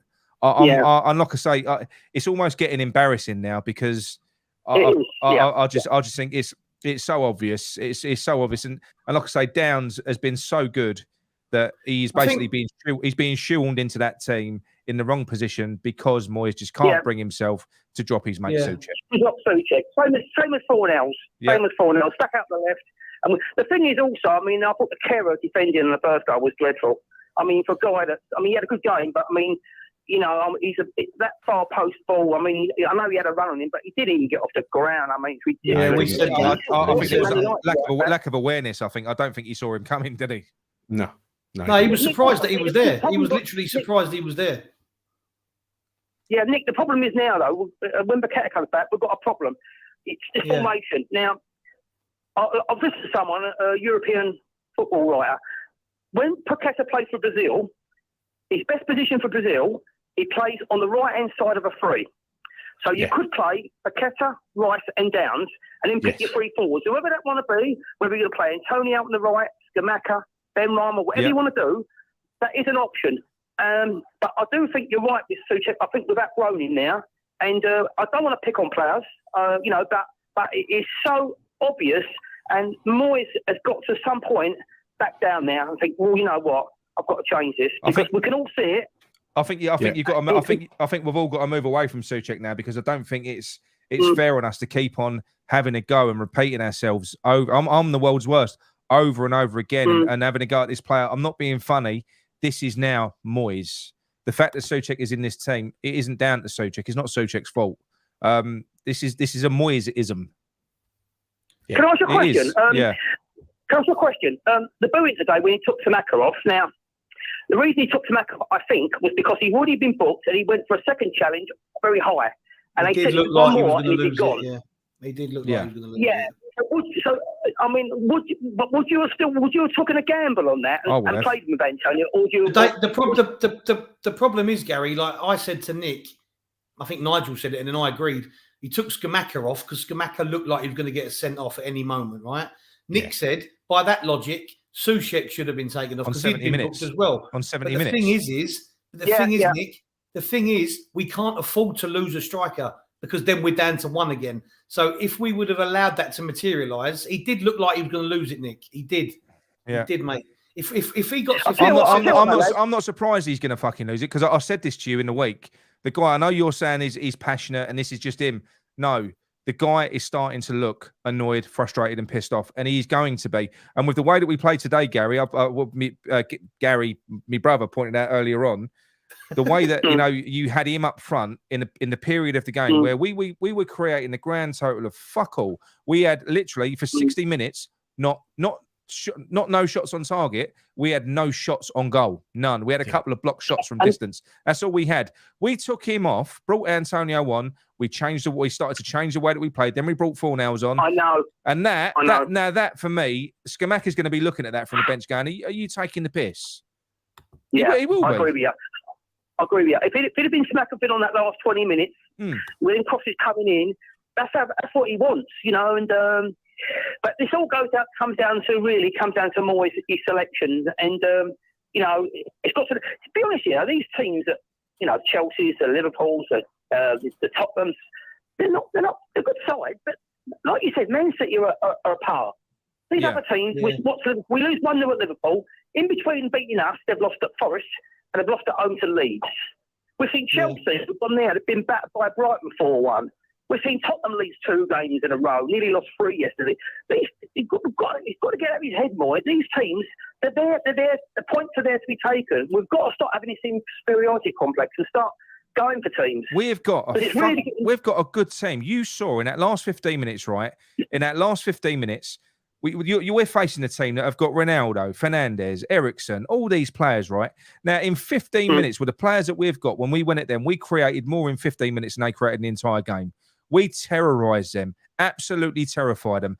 We can go and have a go at these teams. If Nottingham Forest can fucking beat Liverpool, we can beat Man United. I mean, also, you wonder where they get the point with the players even. Nice. I mean, what must he be thinking? Because, genuinely, what he must be thinking, I don't know. I know what he says. I mean, he must be thinking, what's going on here? But, you do wonder whether is he like up to it to say to Moyes, why don't we try something different? Or do you think, what do you think about that? Because he's a top player and, you can't see him hanging around to keep getting these sort of results, Someone's got to get into Moyes' head and say to him, look, this is not working. Yeah. We're 3 points off the relegation zone, Nick.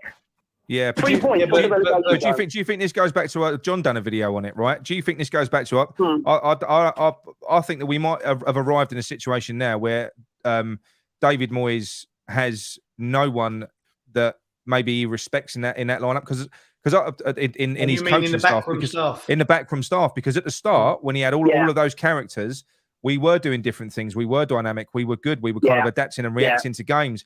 I think David Moyes now. I think it's just David Moyes. That's it. I think you're right, because you take Irving, Noble, and Pearce out of that.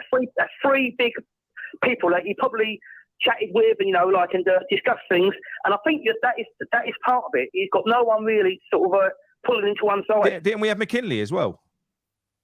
Yeah, that was earlier on. So, yeah. Billy McKinley. Yeah. Yeah. The thing is again, Rice had that on the pitch interview before the game, and they was talking to him about being captain, and I found it quite surprising, because he come out and said something along the lines of, "I'm still only young, I'm still learning," and that to me, like we said about him last week being captain, he was the obvious choice, but maybe he's too young. Not because that's degrading him or anything, but maybe he knows there's things that he can't do or can't say. He ain't going to be able to do what Noble, maybe speak up as much as Noble. I don't know. Maybe he feels he's too young to do that and doesn't have the experience to maybe question Moyes or something like that. To be honest with you, John, if Dawson wasn't the leaving, he'd be the ideal captain. Oh, yeah, he would be. Oh, he would 100%, 100%. And he strikes you as a type of character. I can imagine him being the type of person that he is a player. I think Dave. I think Dawson. I could imagine him being quite black and white. Which is kind of what you need. I'll tell you what, Nick. This is putting pressure on us now. These next two home games. It's massive. Well, it was the first one. It's the first one against Palace. I mean, if that one goes tits up, then. And you know what? This is a. Can I just say this is a self-fulfilling prophecy, because every time we get to one of these home games, like the one we played last week against Bournemouth, the one we played against Wolves, whenever we come to one of these home games, it turns into a must-win, doesn't it? It's how many last chance saloons have there been this season? Exactly. They're not last chance, Nick. They're not last chance saloons, John. If he'd have lost against Wolves and we'd have gone and we hadn't picked up, he'd have been gone. You're surmising. You don't know that. You don't know that. No, he would have, mate. He would have. Well, you don't know that for sure, but I know what you mean. I wouldn't say they're last chance. There is no way. It doesn't matter if the board like Moyes or not. I'm sure they do. There is no way that board will risk West Ham. If there is a slightest risk that they think will get relegated, they'll change. They'll change it. They will. I'll tell you one thing, though. Go on, mate. Yeah, I'll tell you one thing, though. Lads. I'm going to say, I've noticed something. The decisions. We're getting the decisions in the home games, and you're not the away games. But also, a little bit of luck. I've noticed in the away games this season, Forest hit the bar twice, miss a penalty, goal disallowed. Everton, they had one shot and scored. We hit the post from Ben Rama. Chelsea, we get the goal disallowed. And Liverpool, we miss a penalty. Today, the keeper makes 2 or 3 world-class saves. It's just, I don't know if it's away from home. We're just not getting, nothing's going our way. When we are playing well, even, Yeah. And yet at home, we seem to get decisions going our way. It's a bit strange out of the patterns for coming out. I'm a bit worried about the table, because the bottom teams are, they're starting to pick up points. Leeds have gone and won at Liverpool, and Forest have had a bit of revival. And it's a very, very open league. It is, Gal, but that's a plus side as well as a negative, because a couple of wins and you're propelled up to 7th or 8th again. So. Because everyone is seemingly beating everyone, it actually benefits you, because you're not going to get cast. What's the word? Cast aside. Is that the phrase? I can't. You know what I'm trying to get at. Yeah. You're not going to be marooned as quickly as you probably would be in seasons gone by. No.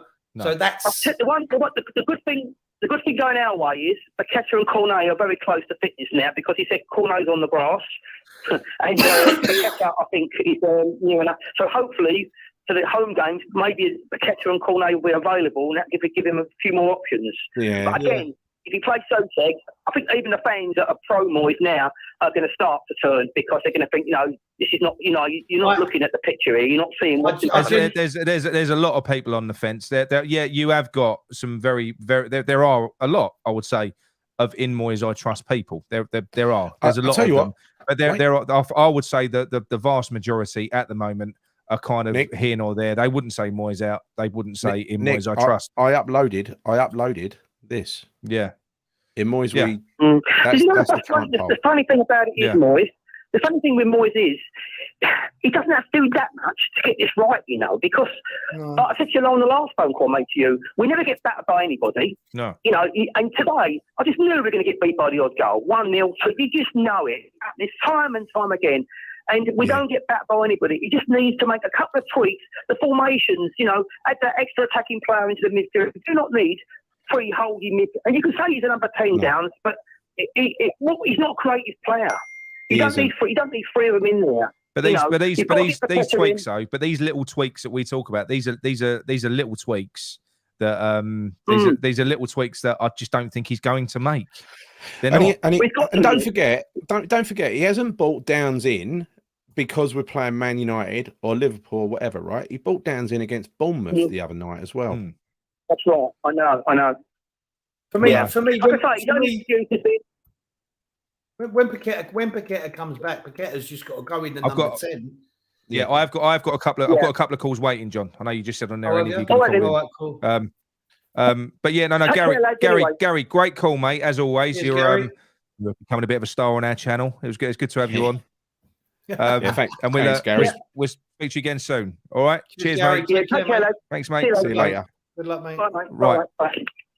Right, I've got to go transatlantic. I'm going to go and try and find. It's not really, is it? I'm going to go and cross the Irish Sea. I've got to try and find Paul Riley.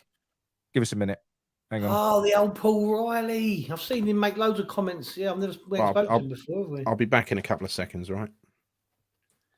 I was a bit interested there because he said that apparently Cornet's back on the grass. I hope we don't mean he's smoking it.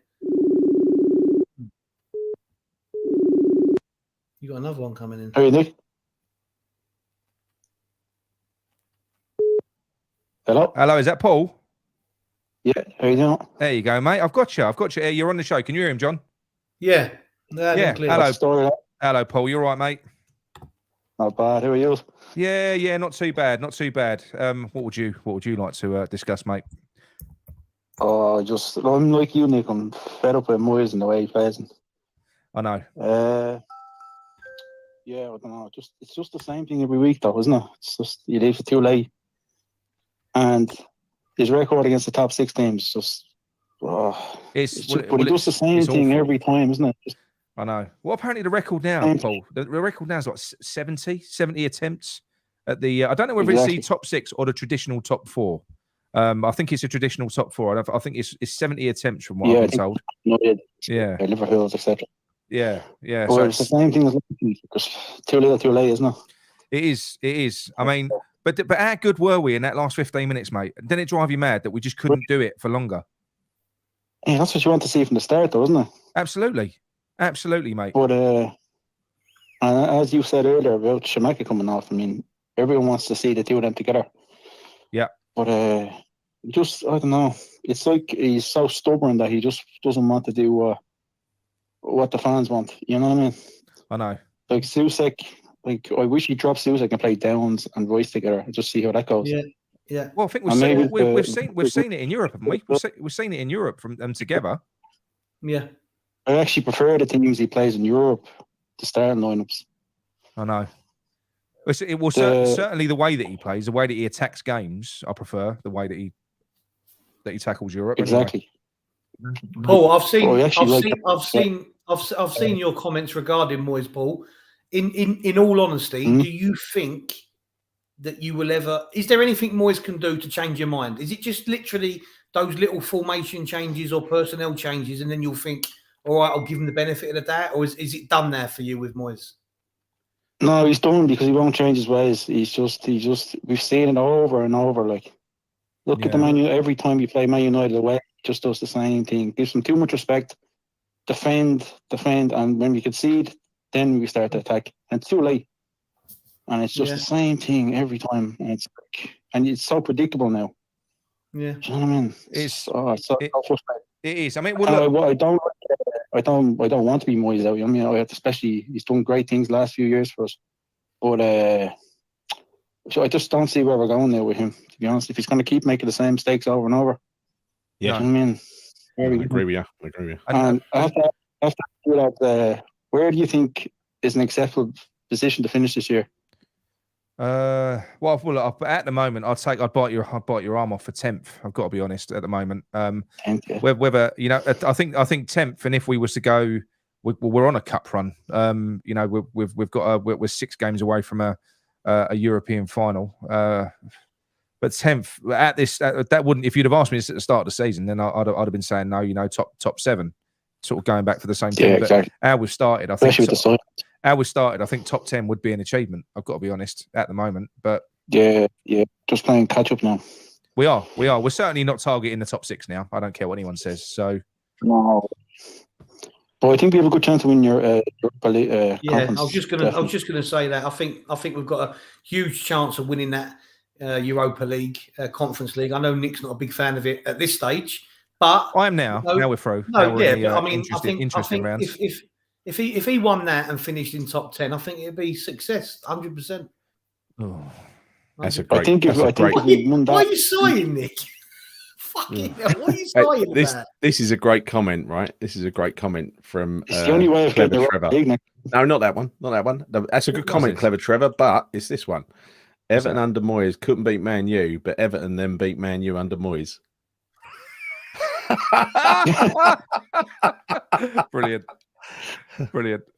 Yeah, he's definitely there is definitely some sort of fear that he has, and I do think that fear is translated to the rest of the Premier League this year, because I don't think we've ever been as defensive as we are now, like we've seen against Villa, like we've seen against Bournemouth, like we've seen, against Fulham at the start. He's approaching these games so cautiously now, and I'm sure he didn't approach every game like that in the past, but it seems like that is now a stock tactic. Like he's terrified that a team is gonna that they're so dangerous that we've got to try and control a game first before we can express ourselves. And that, to me, that's I can't tolerate it. But it's not as if we have a bad defense. We've got a great defense there. And Dawson was being back. Dawson is brilliant. And he's a hero, isn't he? He's quality. He'll probably be off in January. I'd be signing a Watford player for, but he's unbelievable. Yeah, but and Kerr looked good. I know he could have done better for the goal, but attacking from right back, he's so much better than Johnson so far. Yeah, a lot of people have had a go at Kerr today, and look, fair enough. I know he made a mistake for the header, and it was poor awareness from him. He played well apart from that. But apart from that, I thought he was fucking brilliant. Yeah, really good. Really good. He ain't good in the air. He ain't good defensively in the air. I think we know that much. Yeah. No, he's a bit short as well. Yeah. But definitely from attacking point of view, he's looked a lot better than the other two. Yeah. No, he has. He has. But anyway, Paul, we're give us a prediction. We've got Palace and Leicester up next at home. Personally, for me, I think David Moyes is going to need at least 3 points out of them, because my opinion is, other people in the chat, and I'm talking about, I think if we're still 2 points above the relegation zone come the World Cup break, after 15 games with Arsenal and Brentford to follow, I think David Moyes' job is under threat, personally. So what are your predictions? What do you think we're going to do against Palace and Leicester? Oh, we should be winning them. You'd have to say we're winning them. Palace are a bit hit and miss, but Leicester have been really bad this year. They've started picking up lately, haven't they? They've had a couple of good wins, haven't they, before City?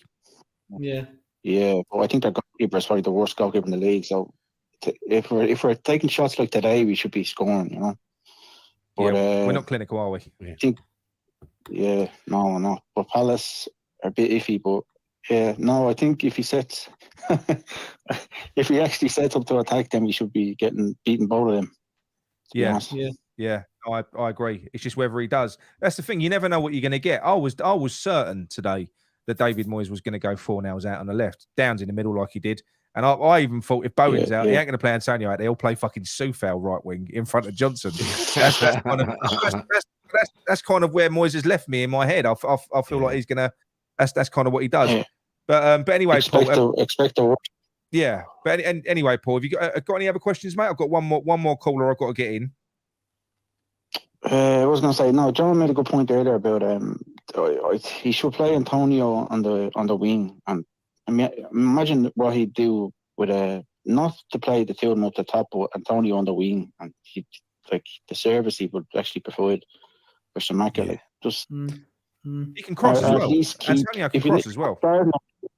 Yeah, exactly. Because someone made the point earlier that we only started, and this isn't the first time, we only started putting crosses in when Shamaka went off, which makes no sense at all. No. Yeah.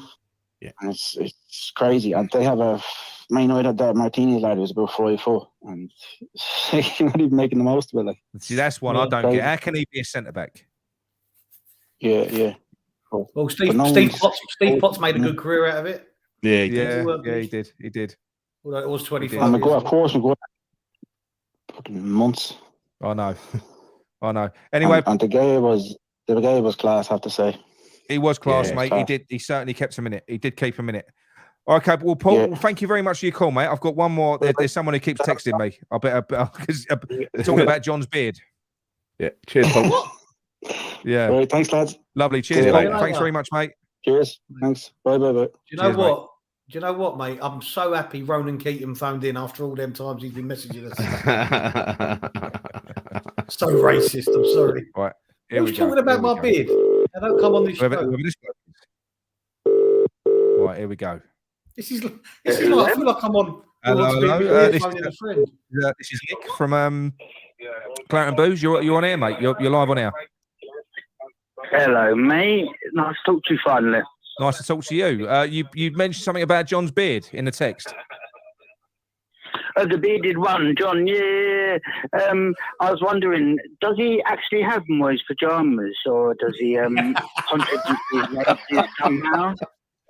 If you want to take me out on a date, mate, if you're lucky, I'll take you back to the hotel room and you can see. I'd love to smell your middle finger and see if it smells Scottish. Oh God. What does Scottish smell like? I am rude. But anyway, moving swiftly on, you make. I'm getting so what you made me glasses steam up. Look, right. Oh, like I know. a battered Mars bar. But what would you like to talk about apart from John's middle finger? Well, the Moyes out shit. I'm not a fan of Moyes, but I'm not a fan of booting managers out and not having a suitable replacement for them. And we obviously don't have anyone in the backroom team that could step in and take care of things in the meantime. So why aren't we actually looking for someone? Do you know what I mean? I would imagine we are. I would imagine there is succession planning going on. I reckon there is, John. There is no way that they haven't got a short list drawn up. Do you think that would be silly if they weren't doing that, Gal? They've got to be doing that. They've got to be doing that. Succession planning is a thing. They'll be looking at what happens after Moyes. I mean, this wasn't exactly a slow regression. This has been happening since November last year. The Liverpool game, I think, was our last actual entertaining West Ham style game. Yeah. I'm not sure if anyone agrees with that. Outside of Europe. Yeah. Other than that, it was the Seville and Lyon games that actually got people up and out of their seats. So obviously, after almost a year, something has gone badly wrong.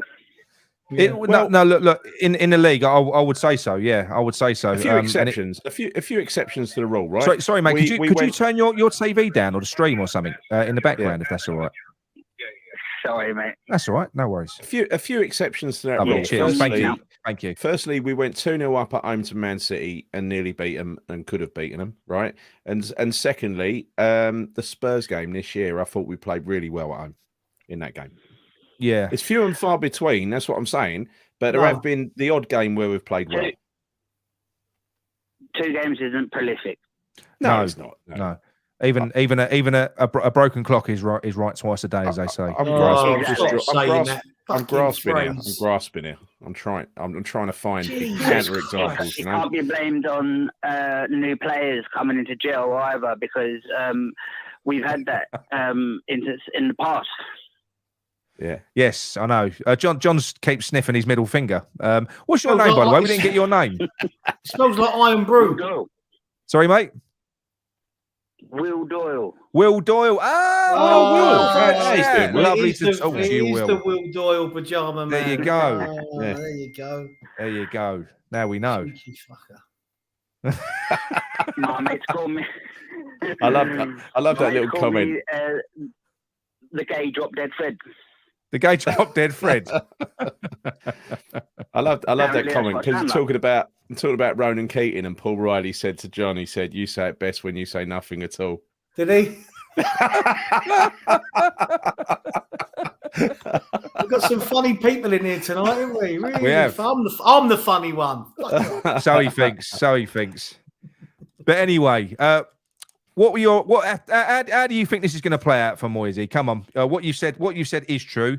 It can't be denied. There has been a serious form slide since that Liverpool game in the league. It has dipped, and we can refer to last season because this season has been a continuation of bad form, and there has been no break in it. Therefore, what do you think that we need from? What do you think that we need to see from the next two games?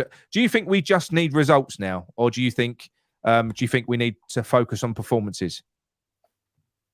Well, looking at the table, you see it's so close. There's like literally a couple of points between top 10 and relegation. So at the moment, we need results, regardless of how we play. Yeah. But after spending so much money, Moyes has to start playing better football. We have to start filling that stadium. No one wants to come anymore, even on cheap European nights. It's empty, And this is going to reflect on the board and the decisions they make. And Moyes isn't making a case for himself. No. I think you are right. I think obviously, look, essentially, it's going to be points that save David Moyes, isn't it? Of course it is. But I think it's going to be performances that save me. Yeah, but it's a fun old season, see. Because of the World Cup, so many games are getting crammed in. So he's bought himself a little bit of time, I think, and he knows this. So I don't think his future's going to be decided before the World Cup. No, it isn't. But those results will matter afterwards, and I think it needs to be, he's got until the new year, I reckon, is his timescale. Yes, it's difficult, though, isn't it? It's difficult. I'm not sure. What if he loses the next two and we're hovering by bottom three? You think even then they would give him until after the World Cup? Well, it'll be. I reckon they might have appointed someone and kept him in business until after the World Cup, just to make things look better. Yeah. I don't know, because I kind of agree with Nick on this one. If we are a point or two above the relegation zone going into the World Cup, then that is surely the perfect time to bring a manager in, because they'll have like a whole month to bed in and get used to the players. It's like, it is like a pre-season, isn't it? Whereas, if you wait till after... Yeah, but we've only got a handful going, mate. We've only got there'll only be a handful going. But then when we start up again, if we lose to Arsenal and lose to Brentford and suddenly we start really edging towards that, then it suddenly turns into a panic, doesn't it? Yeah, so that's just my opinion. Because we were in such a rush, so many games and everything just before the World Cup, so it's not the ideal time now. So when is the ideal time? Yeah, I know. Who knows? Yeah, there is never an ideal time. Sorry, John, go on, mate. I think the continuation of bad form that you're all saying, and that the fact that the league is so congested, that is what is buying him more time than you would probably like. Because, the facts are the facts. Yes, we're 3 points away from the relegation zone, but we're still only 4 points, I think, from 7th. So, they are the facts. If he gets the next two wins for me, style or not, if he gets 6 points, we're up there again. Yeah, no. If we get 6 points, he's fine. We've done well in the crappy European tournament. Has brought more time anyway. Yeah. It has. Yeah, but you say crappy. You say crappy. Will, that's corrected. Yeah, go on. Sorry, mate. No, what I'm saying is you say crappy tournament, but we don't win much. If we went on to win that, come on, it's not crappy then, is it? I think we'll all be at I know that. It's not crappy. It's the third tier European competition that Roma won last year. Wigan got relegated after winning the FA Cup. Would they have rather won the FA Cup or stayed in the Premier League? Won the FA Cup. I think in retrospect now, I don't know if you was Wigan now, wouldn't you rather have stayed in the Premier League? The FA Cup is a million times more known than the Europa Conference League. The Europa Conference League is only 1 year old. Yeah, so that's why it's not as known to get one step into Europe. Yeah, It's true. But the thing is, sold their soul. I'd take the Betway Cup though. I would, Will. It's true, but it gets us into the Europa League group stage if we win it as well. So that is like finishing 5th or 6th in the league, right? So, and that's the only reason you know, it's one of the reasons why you try and finish 5th or 6th in the league, isn't it? Is to get into the UEFA, into the Europa League. I think that's a good thing. That's a good thing. If you win it, you get in the Europa League next year. Yeah, the thing is, and you know, it's been said by people before, and I said it. Point of the cup as well. I know. Nice cup as well, though. Nice cup. Yeah, it's a lovely looking cup. I like it. This cup wouldn't have even existed if it wasn't for the proposal of Super League either. This cup has been made to get more,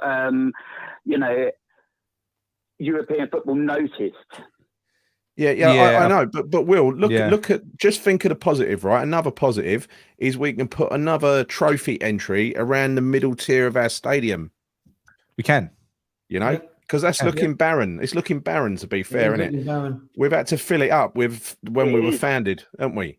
We can actually get a trophy cabinet. I don't think we've got a trophy cabinet yet. Have we got one? Sharky's made a great point. We've only won 4 trophies. We need to take any cup tournament seriously. I agree. Yeah. I agree. Yeah. All cups count. We put the 1966 World Cup. Yeah. We should have that, shouldn't we? Let's be honest. We should put it up there, yeah. We should. If it wasn't for West Ham, you know, that wouldn't have been one. Let's be honest. True. No, I know. Anyway, Will, thank you very much for your call, mate. Cheers, Will. Lovely to talk to you. Nice talking to you, boys. See you later. Cheers, Will. Lovely. See you later. Cheers. Thanks, Will. Thanks, mate. See you later, mate.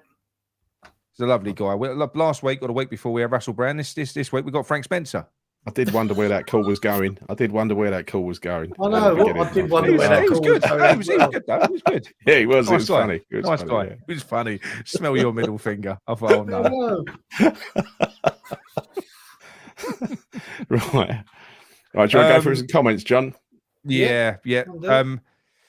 Take it from if you can remember the number, you can phone in, but I've taken it down for now because what we're going to do, we're going to zip through the comments. So if you do phone before we close, obviously we'll take it. But if not, you'd have to wait for our midweek call-in show. Go on, John. Moyes not in or out. He's stuck in a revolving door. Yeah. Richard Stevens says World Cup break may come at the right time and start afresh afterwards. Yeah. Yeah. Virgin Pictures says, I bet Moyes wears John pajamas. There is potentially that outcome that he picks up 4 or 6 points in the next 2 games, right? He picks 4 or 6 points up in the next 2 games. Get a month off. Most of the players are going to get a break, and he comes back completely fresh and hits the ground running. Well, you know, it's only, sorry to interrupt you, Gal, but a lot of them ain't going, are they? Because Italy ain't qualified. Italy are not going. No. We ain't got a lot going at all. No, we've got Paqueta, Rice, Bowen's not going to go. Potentially Bowen, but I can't see it. No, Bowen's not going. So we've got Paqueta, Rice, Areola will be squad player for France, so he ain't going to do much. The Czech boys, are they going? Can we clear something up? Just to interrupt you on this, because me and Grant had a ding dong when I had Grant on with me. Grant said that the players, when they come back, because it's football as soon as the World Cup ends in all the top leagues.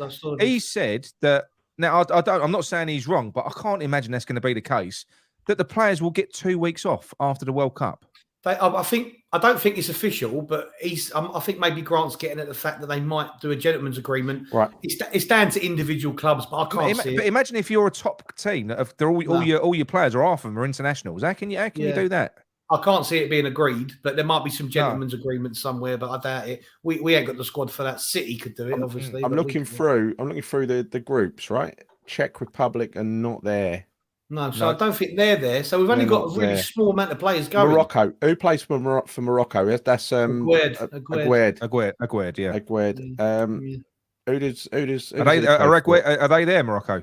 Yeah. Morocco. Who does Benrahma play for? Algeria. They're not there. No. So there's very few players going. Very few players. He won't go for France again, will he? Zuma's not going now. No. Andy Armit says, the amount of games we play after the World Cup is more frightening. 23 games in the league, possibly 7 games in Europe. If we go all the way and domestics cups, we'll have 30 games in 5 months. Bloody hell. Yeah. A lot of travelling for people like Dodsey and Ken Hammers, isn't it?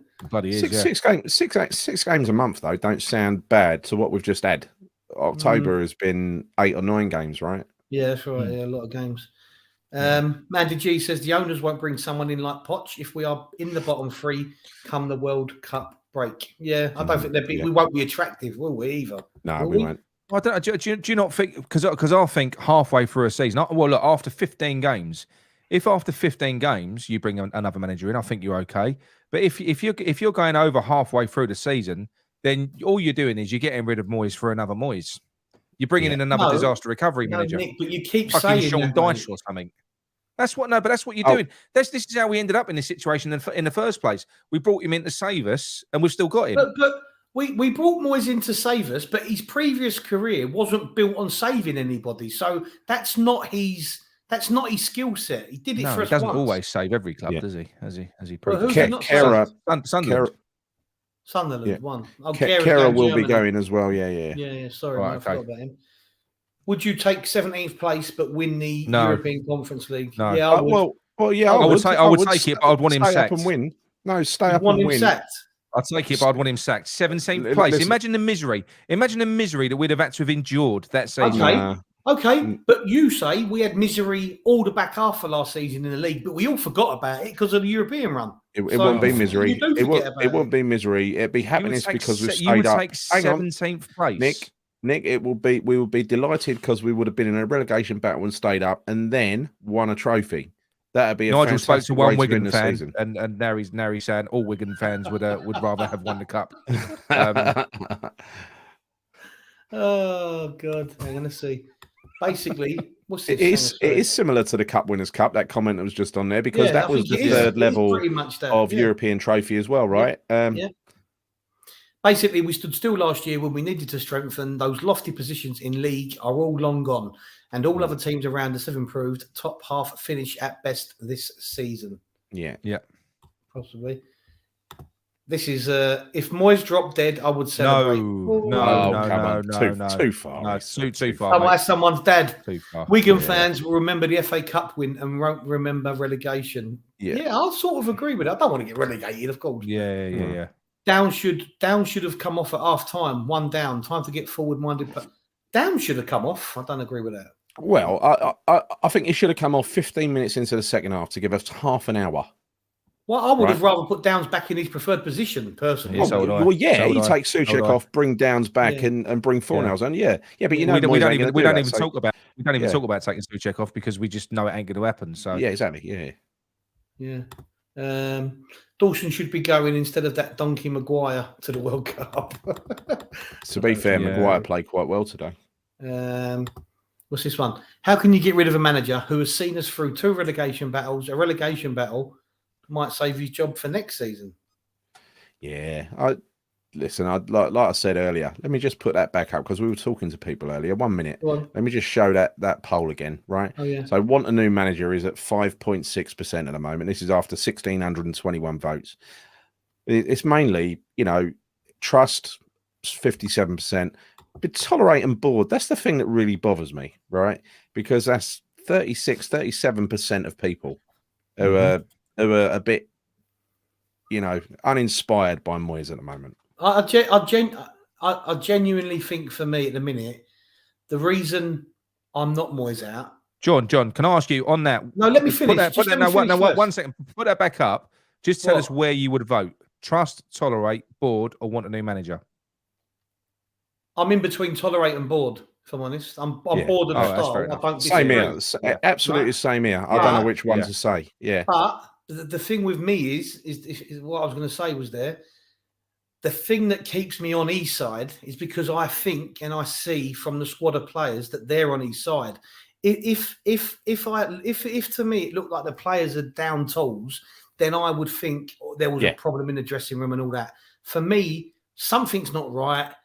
I just think it's a few little tweaks, and the frustrating thing for me is that Moyes just won't do them. He's done a few, but there's a couple more. And I think when Paqueta comes back, I genuinely think that for me, Paqueta's got to come in, Souček's got to go out, Rice alongside Downs, Paqueta in the 10. And then everything else is fine as it is pretty much. If that don't happen, then I'll be shocked because he likes Downs now. He trusts Downs. I know he gives Souček a lot of game time. Obviously, as we know, but I'd like to see that. Whether it will happen. Nigel's dismissing your poll, Gary. because words and Oh, pictures has said 43% are unhappy, basically by saying they're not in Moyes I trust. No, Nigel I think you got to say you got to look at this a different way, Nigel. You got to say that only nearly 6% are saying Moyes out, right? That's literally what this poll is telling you. It's telling you that 94% of West Ham fans are patient, and it's just 36 or 37% of them just want to see Moyes do a bit better. That's it. And I don't. You can't just write so these you think people tolerate off, means unhappy. Tolerate doesn't mean happy though, does it? No, that means I'm intolerate, right? And that means I'm putting up with him because he gets results. I don't enjoy it. No. Yeah, I'm not unhappy. I just sort of tolerate it, and I wish it was a bit better. But I'm fairly happy because we're getting the point. So I'm in a bit of limbo with it. I'm not Moyes out though, not at all. Yeah. I like it. I agree with this comment here. I really do. We haven't really had a chance to play all our new players at the same time. So we have been unlucky with injuries, whether you like it or not.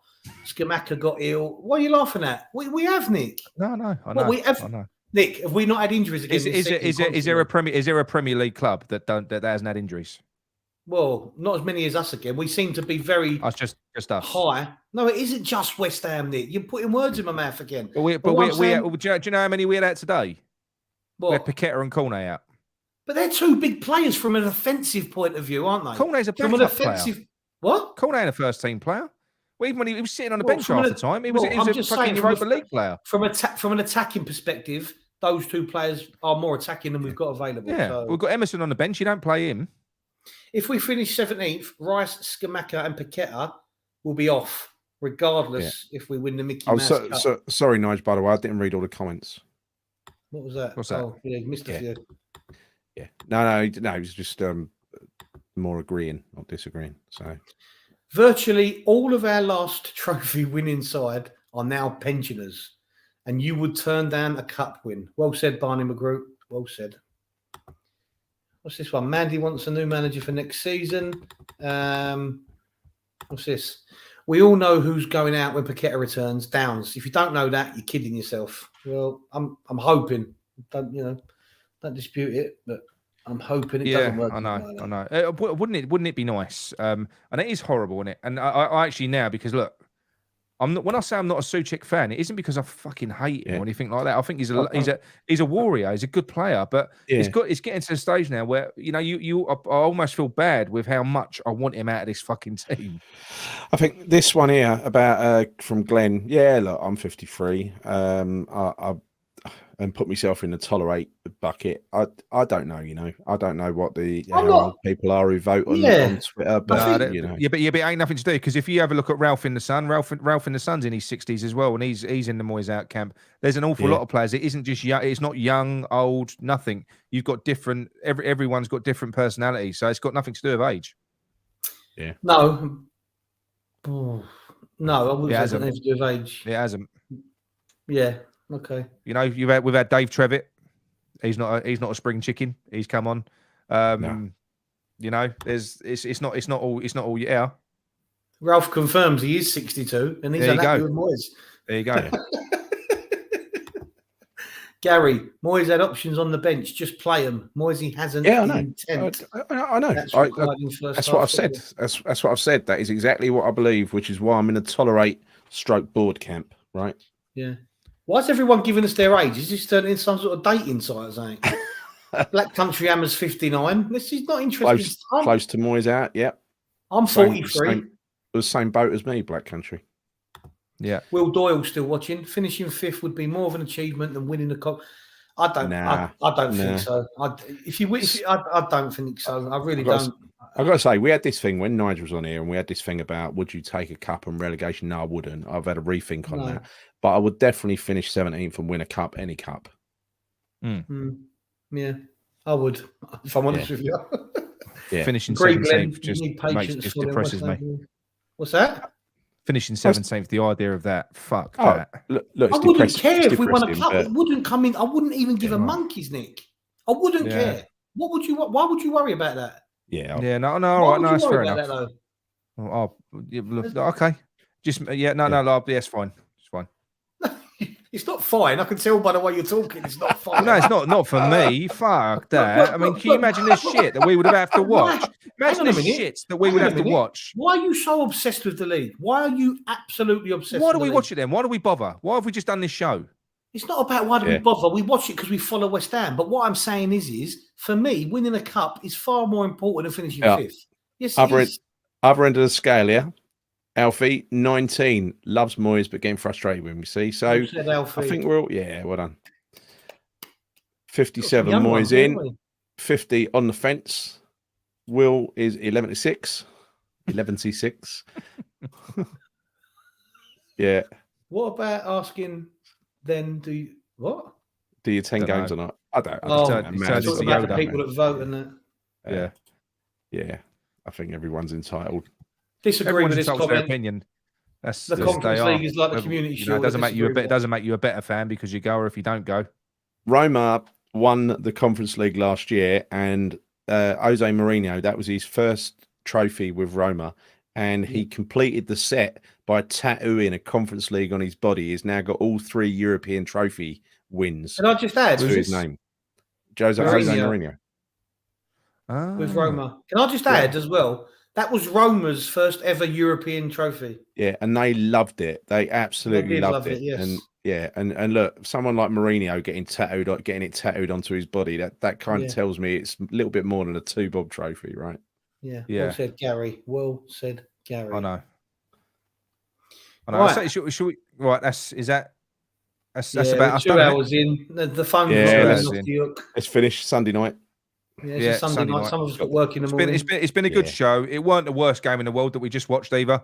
Let's admit that. At least it finished on a bit of a high. I know we lost it, but I've seen much worse from West Ham this season. Put it that way. So no, it was. I don't know. Is what it is. Gary, over to you. Yeah. All right. Thank you everybody for hit that like button for the last 2 hours. Yeah, hit the like button, and if you're watching and you haven't subscribed, please subscribe. Yeah, we like seeing those subscriber numbers go up. Costs you nothing. It's free. It's a beautiful thing. But yeah, thanks for all your comments. Been a lively show. Plenty to discuss. We'll be back on. You're doing dailies this week. I'm not, right? But we have a game on. Well, we got a game on Thursday, right? We got FCSB on Thursday, haven't we? The meaningless. So me and John will do a review after that one as well. Yeah. That should be quite interesting. There'll probably be some kids playing in that one. I'm looking forward to that one. I'm looking forward to that one. I reckon that will literally be the under-23s, won't it? Do you think he'll have all the under-21s and Soucek? Just to piss me off. Yeah. He probably will. Will. But anyway, look, that's us done. Thanks for joining. See you soon. And come on, you Irons. Come on, you Irons.